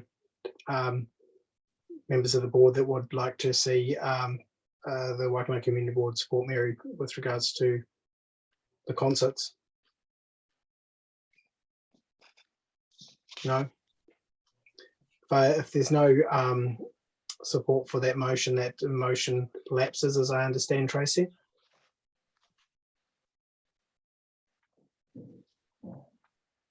I don't think there's been a motion put in order for a Well, that's what I was suggesting. So I imagine you probably need to make a resolution that you're declining the application from Mulled Wine Concerts, and you'd need to explain why. Okay, so with regards to board members' discussion, then would any of the board members like to furnish their rationale for or start the discussion why this application should be declined? I can start on that. This is at least the second time I've seen this. And it always comes very close to the beginning of the year. And then we get to the end of the year and we're rushing around trying to borrow and steal money from various other pots. And I think it's time that we give some money to somebody else, perhaps. We also are all about to be voted out or cease in our function, and some of us will offer ourselves up again for the new board, and I think it's probably appropriate that we just leave the money sitting as it is for anybody or the new board when they come in. I'm not suggesting we spend money inappropriately. I just my point was that historically, and as a precedent, you know, nothing's changed with regards to the application that when it was considered previously. Yeah. So when we saw this application, obviously the event is in Paupakariki, and that's where Mary lives as well. And I think when you look at the application form, the board has discretion to, and so basically the applicants have got to live in Waikanae. but the board has discretion to disregard that. And that is what's happened previously, whereas this time we probably have some different board members who are looking at it differently. Okay, Which do we means have- it doesn't meet the criteria. You know, I suppose what no. what is being said is it doesn't actually meet the criteria for being funded, and board members aren't possibly looking at using their discretion in this situation, this instance. Okay. Michelle, you had your hand up. Yeah, I'm one of those new board members. Is what we looked at it as it was outside of our area, but also felt that there are possibly other sources of funding, like creative communities, that might be more appropriate for this, especially given it's not outside our area. So I just wondered if maybe a possible something we might want to consider, if we have supported it as a board before, whether we might as a board support and then applying for funds from a different fund from council. Okay. Tonchi? I've got nothing to add. Yeah. Okay, so in terms of Mary's application, there's insufficient support to put that to the vote. So Tracy, from a formal perspective, this is the first time I've come across this scenario. What's the formal process by which we decline the application? I'll be guided by Mike, but I think that ultimately what happens now is that I'll advise Mary that previously the board has used its discretion to grant her mulled wine concerts with funding. But this year they've chosen not to use that discretion to allow the funds to be available for events or activities that are of more benefit to the Waikanae community. So it would just be Mike, do they need to make a resolution to decline the application? In any event, I'll just email Mary and give her the outcome.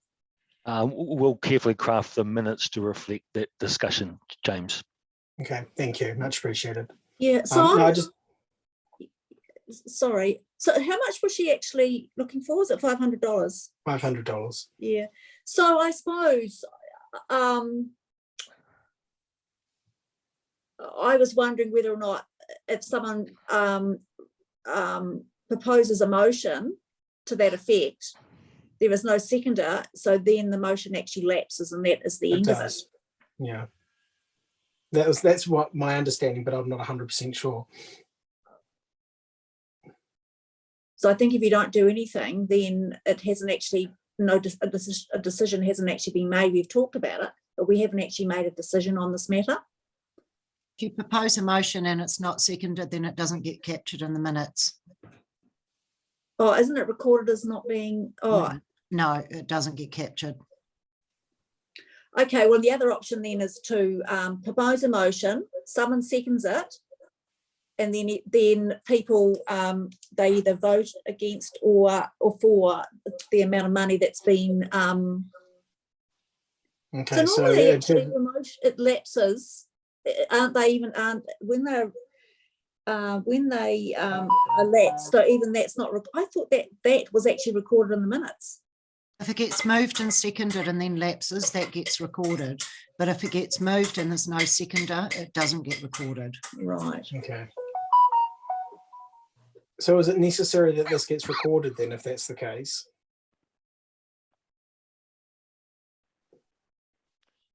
Isn't that what we're saying, that we wouldn't record it? We still have to communicate with Mary, of course. Okay. Indeed, that's what I'm thinking.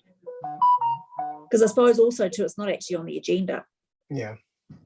I think, correct me if I'm wrong, Mike, but I think it'll be okay if we say that she spoke in public speaking and under public speaking time responses, you discussed the application and agreed that you wouldn't be supporting it. And on the basis of that, I send Mary. Yeah, I think that would work. Yeah. If you could do that to that effect, Tracy, that'd be great. Sure. Okay, so that moves us to agenda item 5B. Do I have any applications for leave of absence? In terms of matters of an urgent nature, nobody's put forward any matters of an urgent nature. The only thing I can think of, Mike, there was an email that transcribed between the board with regards to security and tagging in Waikanae. It'd be helpful to get a bit of an update with regards to that about security cameras. I saw there was an email about a week ago. It'd just be helpful to have some kind of update with regards to what mitigating factors council can put in place to reduce that kind of offending. Discuss that now, James. What's that? Do you want me to discuss that now? Yes, please. Yeah. Yeah. Look, so tagging comes and goes. Typically in school holidays. You know, the best thing we could do to stamp it out is get rid of it straight away. It's kind of it really infuriates some people like Tonchi, but in some people it really just makes them feel genuinely scared and worried about the look and feel of their neighbourhood. So one of the best things we can do is just get rid of the stuff as soon as it appears. And one of the complexities we have is it's easy for us to do that on council stuff or council projects. So thanks, Jocelyn, for alerting me to the Mahara Gallery. That was pretty easy to take care of, and we sent the crew through. But there are other things we can do that are more proactive. One is police involvement and getting police to come and talk to schools. But the problem with that is it very much depends on the busyness and attitude of the local cop, and they come and go. I've had some real success in the past doing this in the eastern suburbs of Wellington. We had a cop, Theo was his name, and he and I concocted a scheme whereby we catch these guys, they're mostly guys from time to time. And you might remember there was a bit of a hoo-ha because we made them wear pink tagger vests and paint out everybody else's tagging. That it kind of worked at the time, but we did infuriate some sectors of the community in doing that. So we decided to move on from that. These days there is CCTV is a pretty good deterrent. It's pretty cheap these days, and you can even get it installed temporarily for just a couple of grand. And we're very tempted to do that in a lot of places, including Mahara. There's just a couple of things to think through. One is if you've got a CCTV, it needs to be monitored. If not live, it needs to be. You need to be able to kind of go back and scan quickly through to find the specific episode that you're looking for. But more importantly, there are some civil rights issues to think through, and we haven't thought through those yet. We've had a similar discussion around Parapara Ungi Beach, which is another hot spot for this kind of behaviour. But we are thinking this through. So what's happening at the moment is we're across the council at the moment, we have about 5 different security systems for accessing in buildings. We're about to rationalise those into a single system.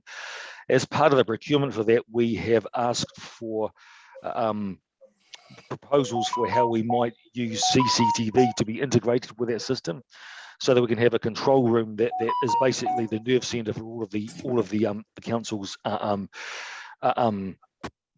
security systems, including the potential for CCTV. And these systems they have today can actually hook into all sorts of different CCTV systems. We already have some in place, by the way. So the system we're looking at can actually log into other CCTV systems. So we're just going through the procurement for that at the moment. We've actually selected a preferred supplier and are in negotiations at the moment, but CCTV is one of the aspects of that is a bolt-on. We would very much like that to bring that to councillors before we get too far down that road, because we understand that there are some significant issues in having CCTV in public places. This is just for public places we are talking about. So we already have CCTV outside the Civic Centre, for example. But just the other thing is the kids get to know about CCTV and how to defeat it, hoodies and balaclavas and that kind of stuff. So it's not the be all and end all, but it's definitely a decent tool to have in the army when it comes to deterring tagging and other behaviour.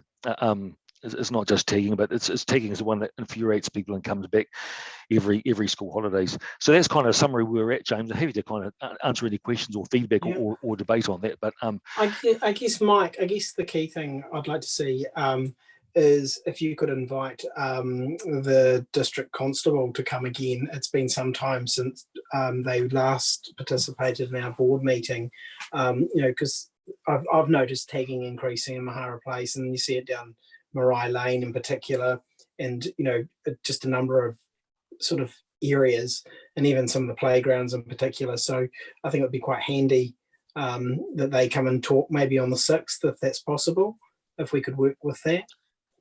I'll see who I can get. That'll be really useful for the board to reflect back to the local Bobby what the concerns are. Yeah, perfect. Sorry, Michelle, what would you?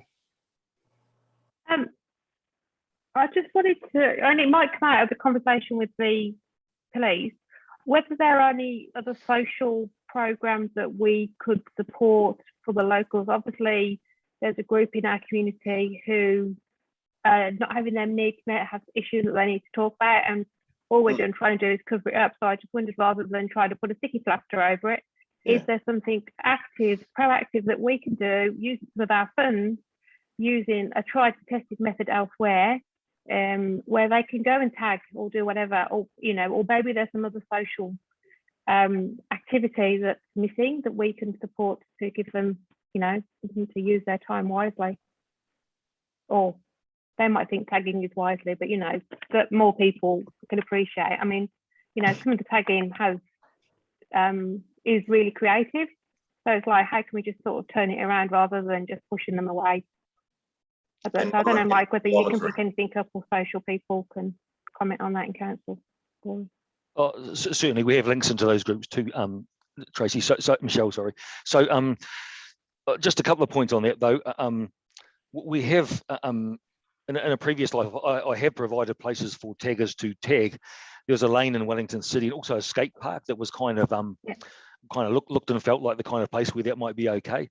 But what ended up happening? I mean, not all these guys are socially responsible, right? So what they would do, they would practice on the way to the skating, on the way to the skate park, so we could actually follow their little tags from where they lived, basically, to all the way to the skate park. So whilst that was a great theory, it ended up kind of spilling out and outside the boundaries of what we had hoped would happen. So, and the other thing I just comment on is I just don't.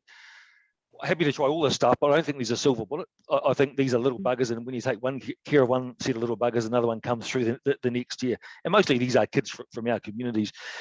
There are some that are really clever, and if we can catch those kids and get them onto doing some, can we call it street art rather than tagging, then that's a fantastic story. And actually, the taggers don't tag those people street art because it's got money, right? And there's in the city there's lots of that, and overseas there's some fantastic examples of that too. Actually, in New Zealand too. I think I was watching something in Christchurch recently.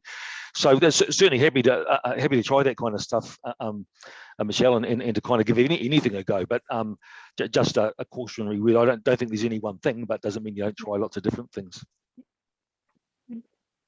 So if I can make a couple of comments. So I just checked on my phone to see when I took those photographs, and it was on the 30th of June, and I think I'd actually seen them that tagging there before that. So that's actually outside the school holiday. So I wouldn't necessarily like to point the blame at high school students, but saying that I do see them hanging around there after school. So I think we need to have an open mind as to who could be doing this. That's the first point. The second point is there actually are cameras in Mahara Place already. And this board has had conversations about their usage. And you're right, Mike, in terms of there's quite a process of accessing that film, which I think gets overwritten once a week. And it has to be based on what law has been broken. And, probably a law has been broken. And so that's that. And then the other point is too, is Mahara Place, I know you mentioned it's a public place, but I think Mahara Place has a different Designation. Designation, yes. I think it's actually reserve. I think that's what it is. Yes, some type of reserve, James. So yes, so there's some things in there. So I assume that maybe we can talk online exactly where these cameras are, but we'll talk. Maybe we can talk online as to, you know. So obviously you don't know about these cameras, Mike. No, I don't. No.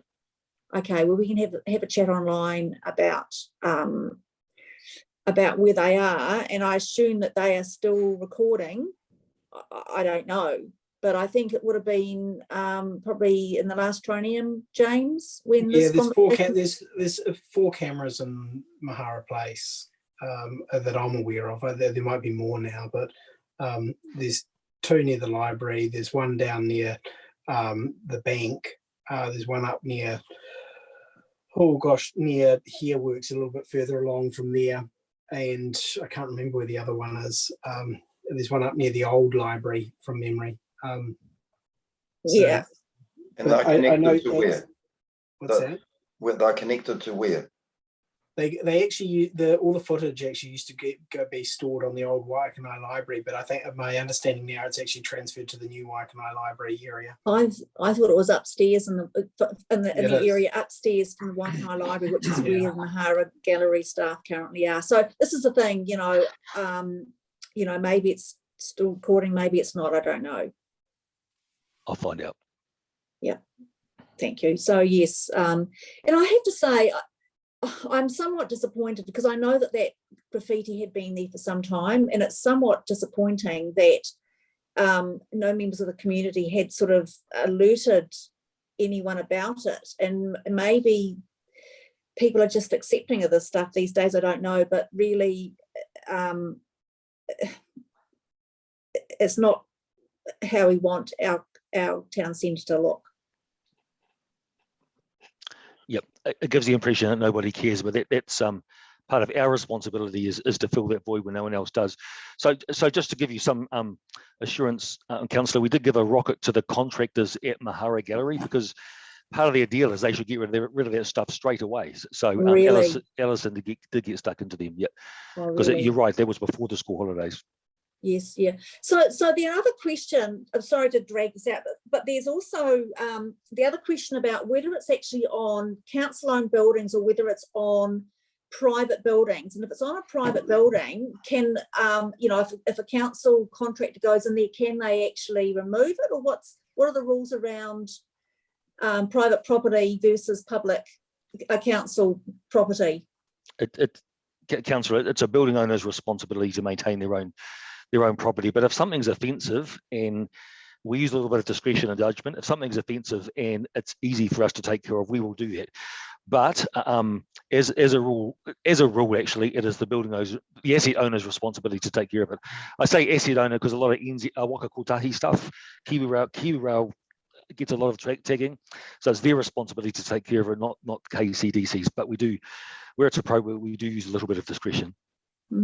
But I didn't think that the train station was that bad because there's cameras in there, you see, and of course it's a great deterrent to stop it. It's not so much the station, but all along the rail corridor, if you look out the windows, attracts tagging. Yeah, you're all right. countries that happens. Yeah. Okay, I'll just, Thank you. Thanks, Mike. And if you could actually invite the district constable to come along and have a chat for the next meeting, that'd be great. Yeah, and find out some of that information about the cameras and that'd be great.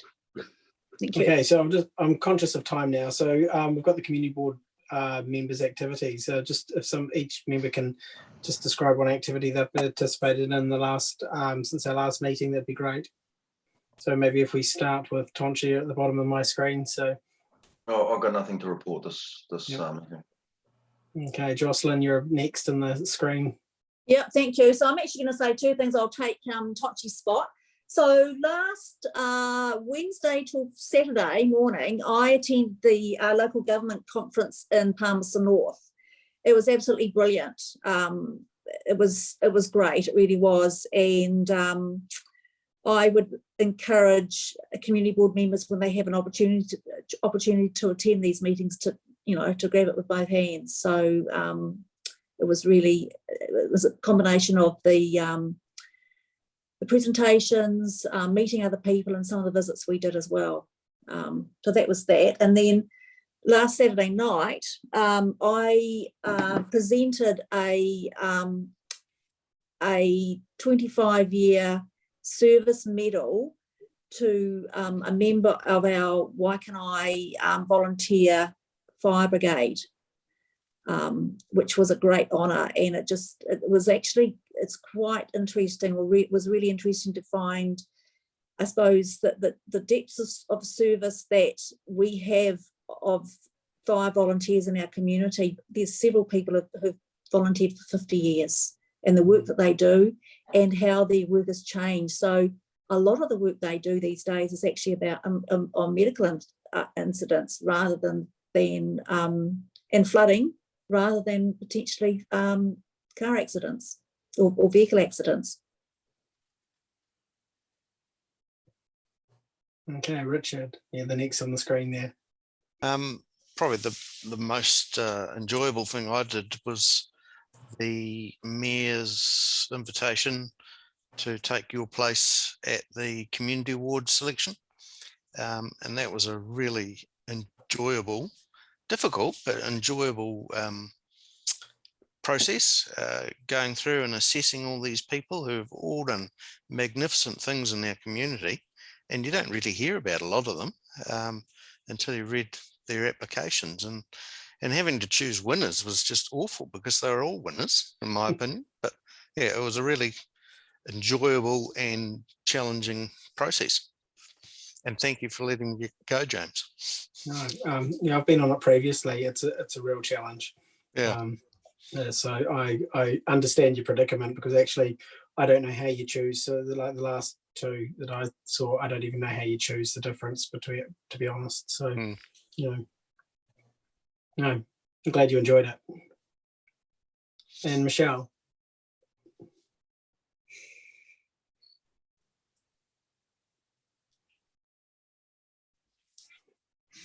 Really just been joining with a walking group that uses a lot of the tracks around the Waikanae area and broader. And they meet on a Sunday morning at various locations. Next week they are going from Peka Peka, and they do like a 90-minute walk, pretty much focused on people who have a reasonable level of fitness. Not widely known about, it's sort of word of mouth, but just good to get to meet groups of people and, obviously explore the investments that we've already made in the walking infrastructure. So if we can get more information out about those sort of walks, then maybe that's something we could do as a community board to support them. Fantastic. Just in terms of something just recently I've participated in, is just the briefing on the older people strategy. It's been something that's been in the pipeline, as most, I think, Martin, for about 10 years, to be honest. So it's actually quite good that we're starting to see some traction on that now. There's been a lot of times where that's been raised and there's been no action or activity. So from my perspective, particularly for the Waikanae community, it's actually quite enlightening to see some movement and actually some real staffing time and input being put towards that. So hopefully next training we see some real actions, because they talked about they're sick of seeing tombs of paper and plans put in place. This time it's about actions and activities. So I'm looking forward to see actually the delivery of those. So, and particularly staff and council being held to account for delivering them. Okay, so that wraps us up to members' business, members' activities. So if we move to item 6, which is this is something I've requested also on the agenda here, is discussion of the Waikanae Community Board funding initiative. So a couple of weeks ago, I spoke with Janice McDougall with regards to the funding that was set aside in the long-term plan for community boards. And we've got a couple of options here. And I am conscious as a community board, our triennium's coming to a conclusion in the next sort of 8 weeks, and picking up on some of the the discussion prior for applications is, one, do we leave this on the table for a future community board to consider, rather than using the $20,000 that's available to us as a community board to find an activity or a project that might be amenable to this. Now, the thing is, as a board, we're not allowed to spend this money on capital. It has to be on a project-specific basis, and we can actually outsource the activity, so it doesn't have to be undertaken by us as a board.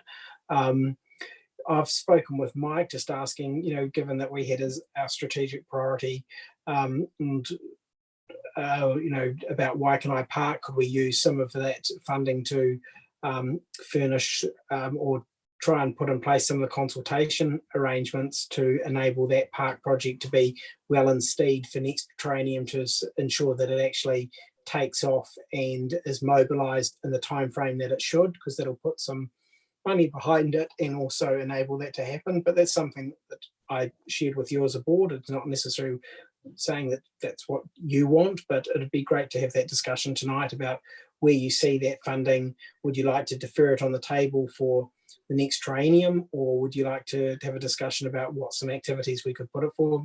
Michelle, you put forward in an email another idea.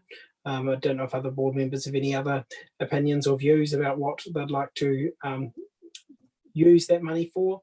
But I guess as a first priority, does the board actually want to come up with an initiative or a discussion at this board meeting, or do you want to defer it to the next triennium?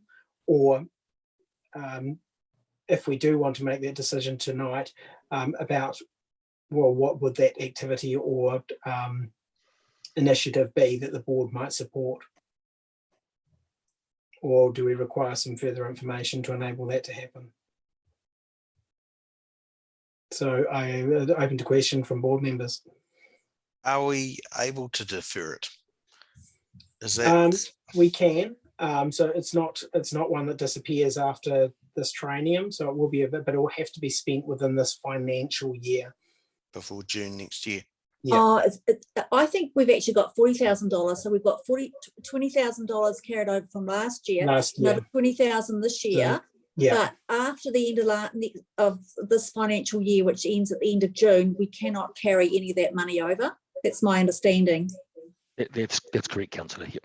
Sorry, next year or this year? So we've just started a new financial year. It ends at the end of June next year. So basically, if we don't spend all of that 40K, we lose it. Yeah, by next year. Yeah. So my understanding with my conversation with Janet was that you do have another year to spend it. So the decision doesn't have to be made tonight. So, and I'm just picking up the sense of some of the conversation that was had with regards to one of the funding requests.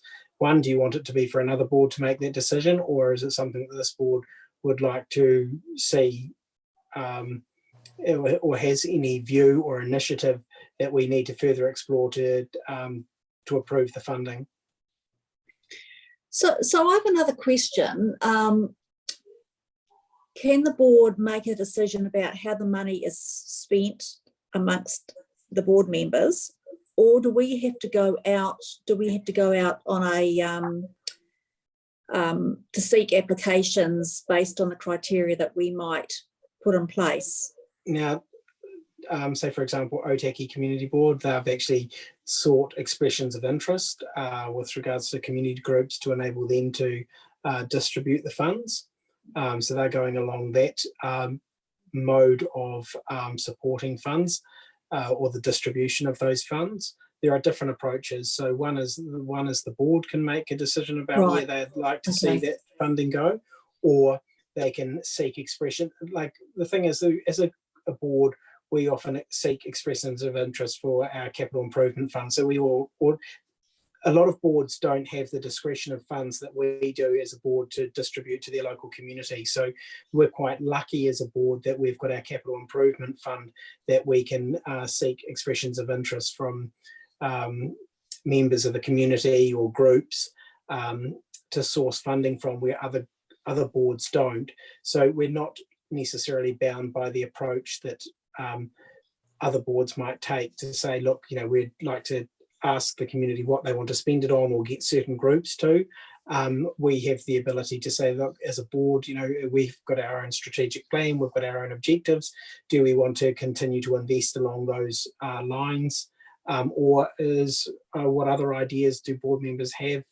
Say, for example, Michelle, what you suggested, do we encourage a local individual to participate in promoting our local community with regards to, could be, say, for example, business development or something along those lines. So there's a number of things we can do with that money. And it's important that we have a discussion about how we might want to do that, and then we can put a paper for the next board about what we'd seek to approve.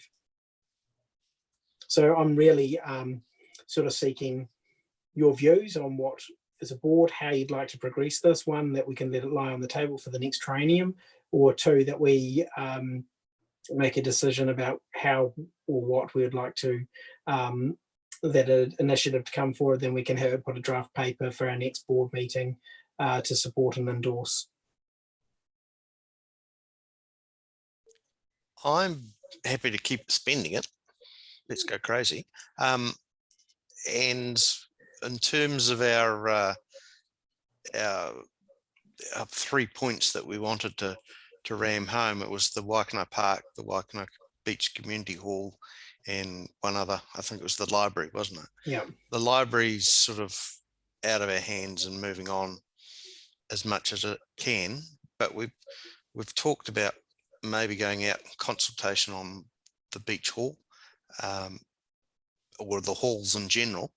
We had a discussion. Unfortunately, you couldn't make it, James, but it was quite interesting, talking about consultation, finding out from our community what they want out of a hall, and whether they want 3 halls that are a bit clapped out, or whether they'd like 2 halls that were a bit better. But also I like the idea of Waikanae Park, the redevelopment there. There's money in the long-term plan to do it. Wouldn't it be great to get a whole lot of people who use the park around a table and just thrash through some of the ideas? I don't think we've seen any plans for Waikanae Park. No, other than the ones Jamie drafted some time ago. And maybe, these are sort of things, it would be great to get some traction. And, one of the caveats that Janice said to us that we've got to be careful with, if it's committing staff, time and resource, we've got to be very careful, and we'd have to have the support of the manager. That's why I thought, well, let's have the conversation with Mike. He's supportive of us taking an approach where we might support the consultation efforts with regards to the Waikanae Park. So it would be something, one, that can free up some resource, but it can also make sure something happens at our end and it shows something demonstrable for our local community that they'll see in the future too. So I don't know, they're just my thoughts. I don't want to, define how it works, but Richard, really grateful for your support on that. There's always putting it on the bar at Salt and Wood as well. So with the, I suppose there are lots of options, and it's funny how, you get this money and it's, we're not struggling, but it's a case of where nothing is really jumping out. But with the destination park, it's my understanding that all that consultation would have been wrapped up in the cost of delivering that project. And I suppose I just want to be a bit careful that we wouldn't be spending money on something that already would be done based on the money that's been available, and something else that we could have funded isn't being funded. With inflation running at 7%, Jocelyn, I think they're going to need every penny they've got. Well, that's true, but it's a case of where even if you do the consultation now, there's no guarantee that you can you know, with the resourcing situation, get the work to be done any quicker. You know, there's no guarantee, but at least it's actually, you know, we can work with Mike and the team that it's front and center of his team's work plan too. So, you know, there's a bit of a vested interest of us working with Mike to get that to happen. I don't, you know, Mike, you might have a view as to what your team's capability and how that could support them. You know, I don't know. That's just one of the ideas. It was one of our strategic plan priorities. You know, it's something that we can see and do tangibly, you know, to be involved in the consultation process. It would be potentially a great exercise for new board members. I'm not standing again, but new board members to be engaged and participate in engaging with their community on. And I don't know, it's just something personally I feel quite passionate about. And, you know, it's one thing. By the time my children are growing up, the park's going to only just start, so they're going to miss out on such a thing. But it'd be great to ensure that future generations get to benefit on some of the work that we might have put in place. So one of the things that I've been thinking about is I know we've previously, Waikanae has had, you know, various organisations to promote Waikanae, and I actually do think that Waikanae misses out on quite a lot of funding because we don't actually have a some type of association or group to actually represent them. So the Waikanae Beach Residents Society, they do a very good job for Waikanae Beach, but there is actually nothing really in Waikanae to do that, to gather people's thoughts, to be a spokesperson for them. So I don't know what people think about that. I don't know quite how the funding could be utilised, but I think something like that would be, if it was done right, would be a big benefit to Waikanae. Mr. Chair, we've reached 2-hour duration, which means that we need to take a break. Yeah. Or the board needs to make a resolution to continue without a break. I thought we were going to wrap up. Well, how do board members feel about continuing? Hopefully we can wrap up in the next 20 minutes would be my plan. Do you think we can work towards Michelle's that? had her hand up for a while. Yeah, Michelle.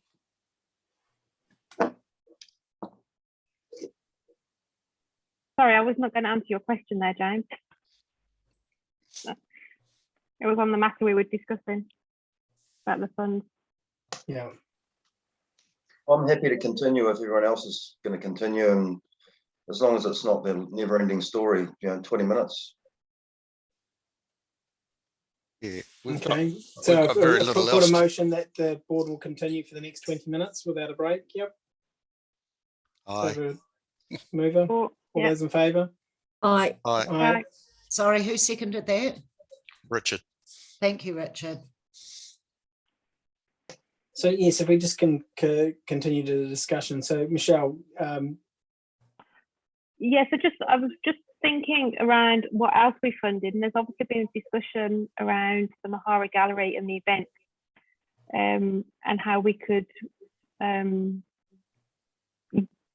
use that to promote the whole centre as well. So I think that links to what Jocelyn's been saying about you, the business development person, or some funds for business development for Waikanae as a destination and the events and what you've also raised. I think that I'd support something that was going along that way. And I agree with Richard that yes, let's spend the money and give some direction now, because by the time the next board got in and really got their feet under the table, it's going to be February next year, and they're going to suddenly be under pressure. So if we haven't started the process for them, then potentially there's going to be 40,000 sitting on the table that's not going to have, that they're going to be scrambling around for. So better that we take a bit of a strategic approach, I think. So would it be reasonable then to say, could we do it in 2 chunks then? If it's 20,000, we've got 20,000. Would you like to say, something along the lines that the board support one, supporting, the, what would you call it? The promotion of Waikanae, maybe to X dollars, and the consultation for the establishment of Waikanae Park as a destination park, X dollars. Do we hear from Mike about whether he can take that money and use it for the parks project? I just take Councillor Pravanov's point that there is money in this financial year and next financial year. It's CapEx for Waikanae Park. I just need to be really careful that we don't double up or we don't cross over, and make sure we keep the funds separate and quite distinct as to what the localism fund will be used for. I agree with James that this is in a line for me. So with Gareth and Kelvin reporting to me, things would align very well with respect to how we could do that. And in terms of accountability, making sure we did that, be really happy to be held to account for that. Just need to be really careful that we don't drift and somehow use the money that's already earmarked in the LTP instead of this localism fund. But I'm sure we can. I'm sure we can tidy that up so that can't happen, James. Yeah. James, can I just ask a question while Mike's there? I remember we talked about a basketball facility at Waikanae Park. Is that in the long-term plan, or well, that's part of the development of the Waikanae Park. This funding can't be used for CapEx though, it's only OpEx. So it can only, so that's the problem. We're limited on what we can spend the money on. So it's got to be an activity or something like that as opposed to CapEx. So I think it's a multi-use court that was proposed. Oh, okay. So that was part of the plans that have been drawn up, but I suppose it's those plans that then would go out to consultation, which I assume would have been already tagged for some money along the way. With or without floodlights? Might take out a few taggers. So, I'm actually not sure if it's lit or not, but the way things are going, and with discussions with the rugby club down there, lights is the way to go, I think, if you want to get full utility out of these assets. Yeah. I mean, I'm all for these elements which are going to, give people something to do, our youth something to do. So I suppose the other comment too that I just wanted to flag is that I actually agree potentially with James in terms of starting the process early, because the last situation we want to be in is having our last meeting next May or June and having to spend some money when we could have started earlier and did a really good job in terms of planning how we were going to spend it. Because I suppose also, you think about it now, so it's now the end of July. The elections are going to be in October. So we've probably got one more meeting, and then really nothing's going to happen until January. And then the board normally doesn't have its first meeting until the beginning of February. Mm-hmm. So there's a long period of time when nothing really is going to happen. And so then, from February to March, April, May, you've probably got 2 meetings, maybe 3 if you're lucky. But shouldn't we not predetermine a new board's ideas? Or are you worrying about the monies lapsing because they haven't had the opportunity to bring new ideas and implement? Yeah, no, I actually, if I make it so obviously the 20K from last year, was fully at our feet. So that 20K, I think we shouldn't feel any need to defer making any decisions on that. But I think if we've got more money, I think if we take a strategic view to spending the money, then that's how it is. It is how it is. Okay. I think we need to start the process sooner than later. Well, that's what I mean. If we leave it too late, we're going to run out of time. That's what I'm just saying. Look, we had our strategic priorities during this triennium. The park was one of those. This is one way of ensuring those are delivered. It's in the long-term plan. I'd hate for that to, this is one way we can actually start engaging the community. It's a great project for the next community board to get its teeth into too, with regards to being part of the community, and also they'll hopefully see some fruits of their labour when those works start to be concluded in their training too. Actually, Mike, another question. Does the money have to be committed to a particular project, or does it have to be spent before the end of June next year? You have to have a purchase order raised, or a contract in place. So it has to be committed, but or else kind of work has to be underway. That's in order to carry it forward. So if it's in your team, we can actually use it then, can't we? That's an easy way of... Well... Mike's eyes are lighting up.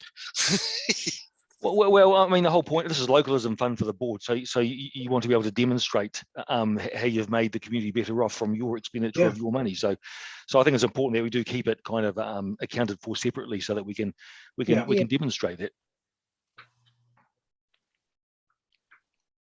So, okay then, so moving forward, what is the consensus of the board in terms of taking that forward? So, because I ideally would like to have just a very short paper, one pager, saying that, and that we can approve the use of that money for a particular, a high level project aspiration. I'm happy with Jocelyn's idea of a promotion using part of the money like you suggested, James, earmarking, say, the 20,000, because we're going to have Makara Gallery opening sometime soon. It would be good to build up to that and have an event around that and get someone who's actually going to organise that. That would be quite useful. And you might be able to find someone for 10 to 15,000 or 10,000 to do the work and another 10,000 to put the event on. It might be. Okay, so are you happy if I craft a paper for the next board then to the effect of maybe 20,000 towards a Promote Waikanae Fund and 20,000 towards consultation for the Waikanae Park? Yep. So Mike, I'm just wondering if you would be able to pull up the I suppose the figures over the next week or so. Mike, I suppose, what actually is detailed in the spend for that project and the timelines. Or Waikanae Park? Yeah, the Waikanae Destination Park that's proposed. It's approximately 470,000 this year and 530,000 next year. 470 this year? And 530 next year. Yeah, this is CapEx. That's what I mean. So we've got to get our A into G as a board if we want that to be delivered. Yeah. So that's CapEx. Does consultation come out of that 470? They'll capitalise the consultation. You can capitalise consultation, but design and feasibility studies cannot be capitalised. So there's strict rules about what we can and cannot capitalise. But like with the library, if we're kind of halfway through a project and consulting on it, that is fine to capitalise. Is the destination park in your work program at the moment, or is it just we'll try and get onto it? I don't think the board's will let me get away with not getting onto it this financial year. So it is on the work program, but we haven't yet started work on it, Richard. Right. But we're very much aware of the need to crack on. Just so the board's aware, I only got about half my staff at the moment. Everyone's down with COVID and other ailments at the moment. So I'm hoping that as spring draws on, we can kind of get a bit more productive. We will have to get a bit more productive. Brings them 4 weeks. Right. Things are gonna ripen up. Okay, so let's move on. So can we, is there a general consensus, and I'll draft a paper and share with you in the next 2 weeks for approval for the next board and to that effect? Yes, please. Yes. And if we don't see anything, it won't be in the next board paper, is that? It will be in the papers. I'll make sure it is. So. Yeah, as long as we've seen it beforehand. Yep. It's not going to be a tomb of paper. It's going to be very short and succinct. Oh, that's fine, as long as it's clear and succinct in terms of what the aims are. Good. Okay, so thank you.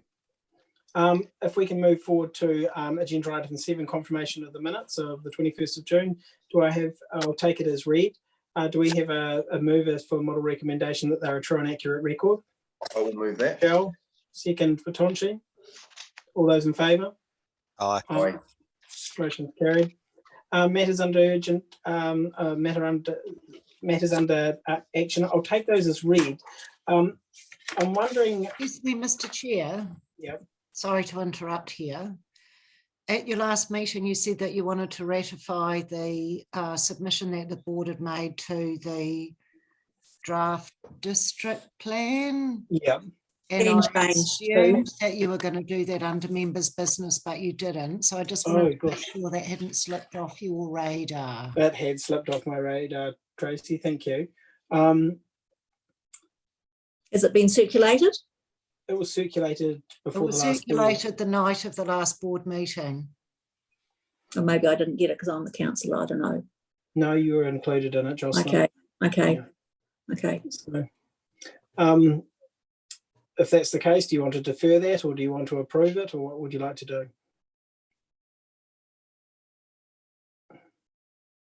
I'm It's okay a to approve it. formality, really. Yeah, I'm happy to approve it. Yeah. Okay. So, do I have a mover to endorse the I don't know what you'd call it, submission to the annual plan process? Yep. Richard, do I have a seconder? Michelle? Yep. Any discussion? All those in favour? Aye. Aye. Motion's I carried. abstain. I abstain. That's okay. I need to. Yeah. Or you can't because you're a councillor anyway. So. Can I just actually ask Mike if you could? I'm just putting you on the spot here. Are you able to provide the board with just a very, very quick update about the process of once these submissions are gone and what actually how the process goes in terms of deciding on what is going to happen, the outcome of the plan change hearings and what have you? I'm not a planning councillor, but typically, once plan changes go to council and are notified, there is typically a full-on consultation process around that. The submissions are gone through like a dose of salts, are summarised into a summary document that typically comes back to the council, along with a recommendation for change or not. But typically, it is for change. So that's the 30 seconds or less. That's the process that we go through. And submitters are often invited back to council for to talk through their submission. Yes, not always, but yes. Yeah. So thank you for that. So just to clarify, I'd actually heard comments that it was going to be an independent panel hearing it.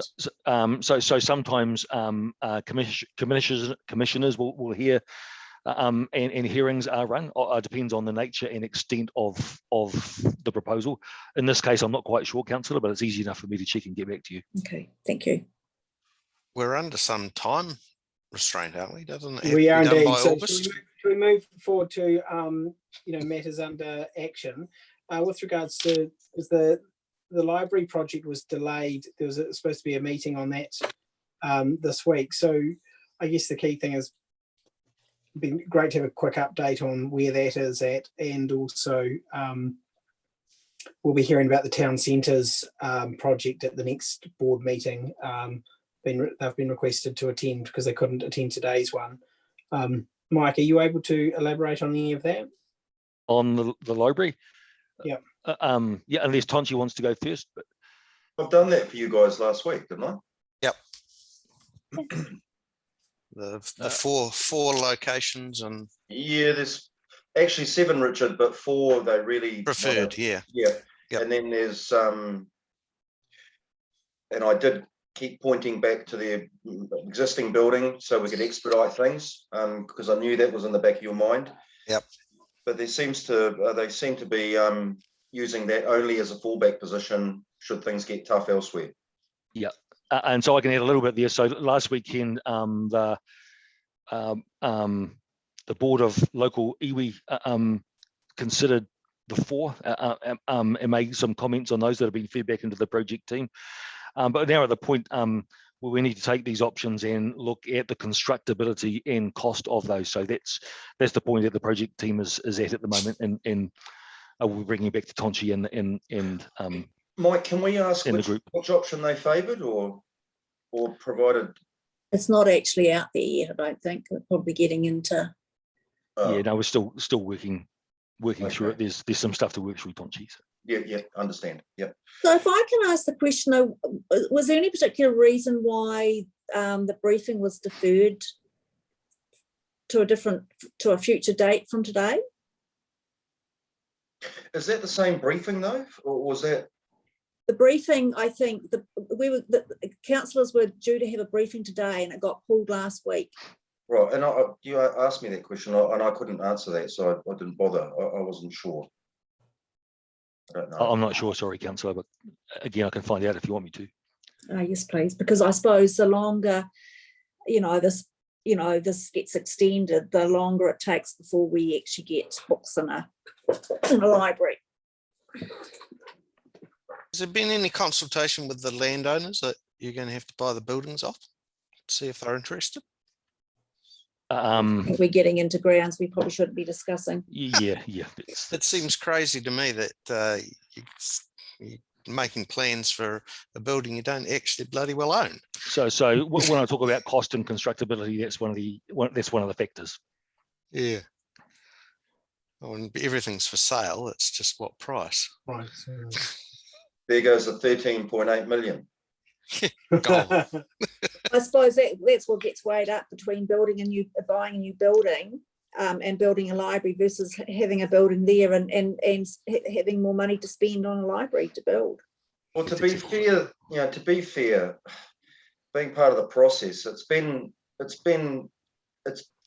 thought through well, but part of me thinks that we are going to end up in the existing building, and I did suggest to the architect. He said it was structurally a dog, but anything can be underpinned and stripped and made good. But that's just the way the cookie crumbles.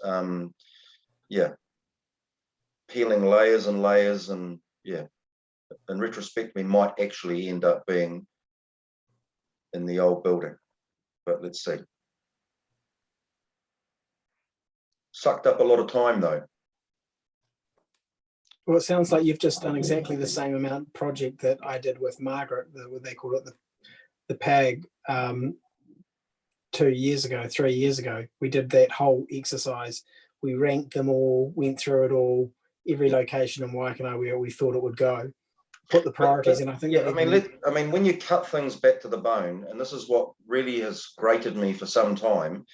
If we did get back to the main, the existing building, 5 years down the track, inflation heading to 8%, construction costs and procurement are spiraling out of control, I do worry about the budget.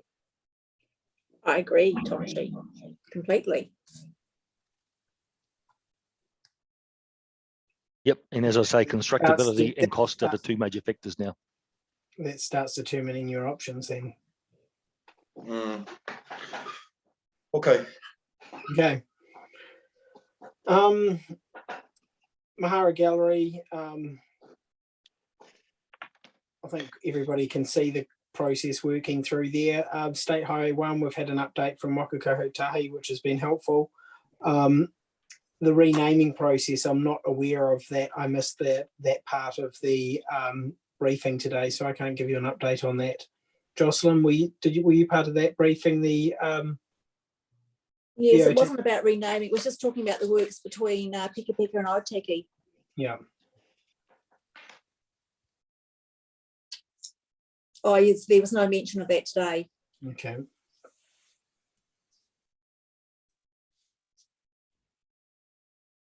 If we move, just drawing to a conclusion. So we've got the Mahara Gallery Trust. Tonchi, have you got anything to add there? The meeting tomorrow is deferred to next week, which I can't attend. Yeah. But minutes will come out of that, and then I can update the board through email.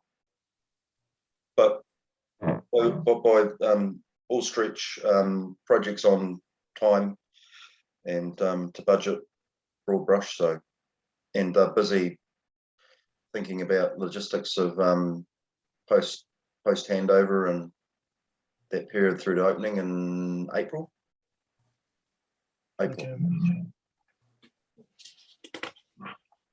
It's, I guess, the cultural adaptation panel. We've heard a fair bit from Quinton and Salima today.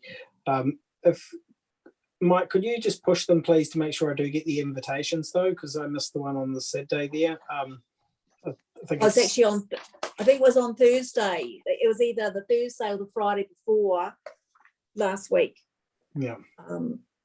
It was during the week, towards the end of the week last week, I think. Yeah.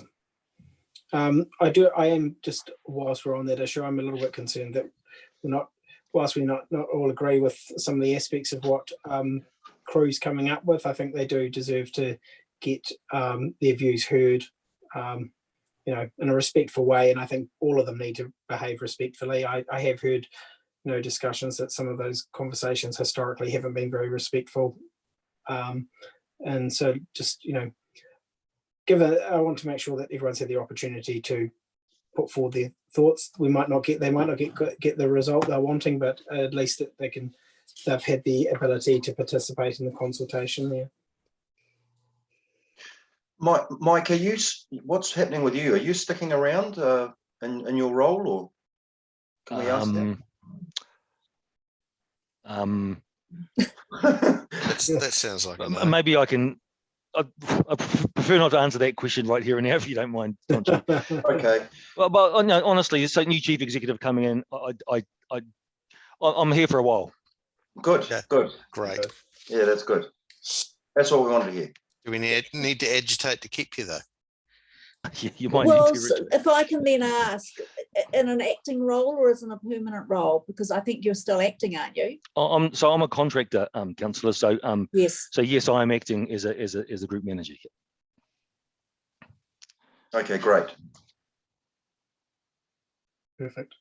Okay, so if we move on to, sorry, I'm just really conscious of time. We said 20 minutes and we're well past that. So Farron Reserve, Richard, have you got a quick update for there?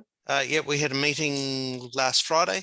Yep. We went through the $30,000 budget and we agreed some capital items that we want to get priced up and action on, because the parks people are finding that prices only hold for a very short time. So we've agreed a method of approving any prices that come in, and we can see where our budget sits after that. But that'll be, I would imagine, good 2/3 of the budget will be blown doing the three things that we asked to have done. So okay. We're back talking.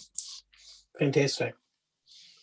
I guess the working group, Tonchi, you've already given an update on that. So the status of the reserves, are we any further in the designation of yes, we are. reserves? So I've got a staff member working on that at the moment. Unfortunately, she's off with COVID right now, but I anticipate we'll have that back for the next board meeting. Oh, fantastic. The work plan for Waikanae Park, I guess that's one thing we'd really like to get involved in once your new team's in place there. You know, maybe it's something, if we do successfully progress the funding there, Mike, it'd be great to sort of start thinking how the new board or the board start engaging with the team to get that off the road. Yeah. So James, the new team is in place, and we've got two key staff who we're really excited are going to be working in this area. One's a guy called Trevor Jackson, who was previously the head groundsman at both the Basin and Wellington Stadium, the Cake Tin, and we've got a guy called Jamie Delich working in the PMO. Jamie is a long-standing sport and rec guy who's worked all around the place, mostly in aquatics, but also in parks. So we've got two really good senior staff on board who are, and are both local residents too, by the way. So those are exactly the right guys to be having involved in this. So we're just at the point where we're kind of storming this now, and hopefully by the next board meeting, I will have a little bit more to report than I do today. Okay, fantastic. And the Waikanae Beach Hall plans and updates, I think we'll have something for the next board meeting, I think, wasn't it? Yeah, and we've got a chat for some of us on next Friday. Friday. Yeah. Friday the 5th. Friday the 5th. next week. 5th. Yep. Yeah, it's in our calendar. At Waikanae Hall. Yeah. And thank you very much, Mike, for the support that you've given to us in terms of the information you've provided us to this at this point in time too. It's been very, very helpful. No worries. Thank you. There's more to come, by the way. Yes, thank you. Right. Okay, so that brings us to the conclusion of the Waikanae Community Board. If we can note that's Excuse me, Mr. Chair, sorry.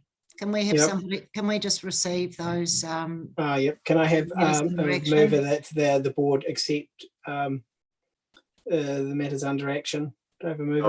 I'll move that. Seconder? I'll second that, Yes. Mr. Chair. Any discussion?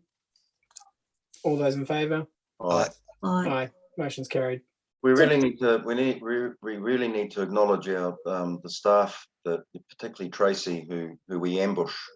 We ambush their time. So, can we thank them, please? Yeah, no, and thank you, Tracy and Mike, for supporting us and going through the thick and thin. So, no, really appreciate it. So, Mike and I have had a few conversations offline. So, no, really appreciate all the work that you guys do. Yeah. Thank you, Thank you indeed. Thank you, team. Yeah.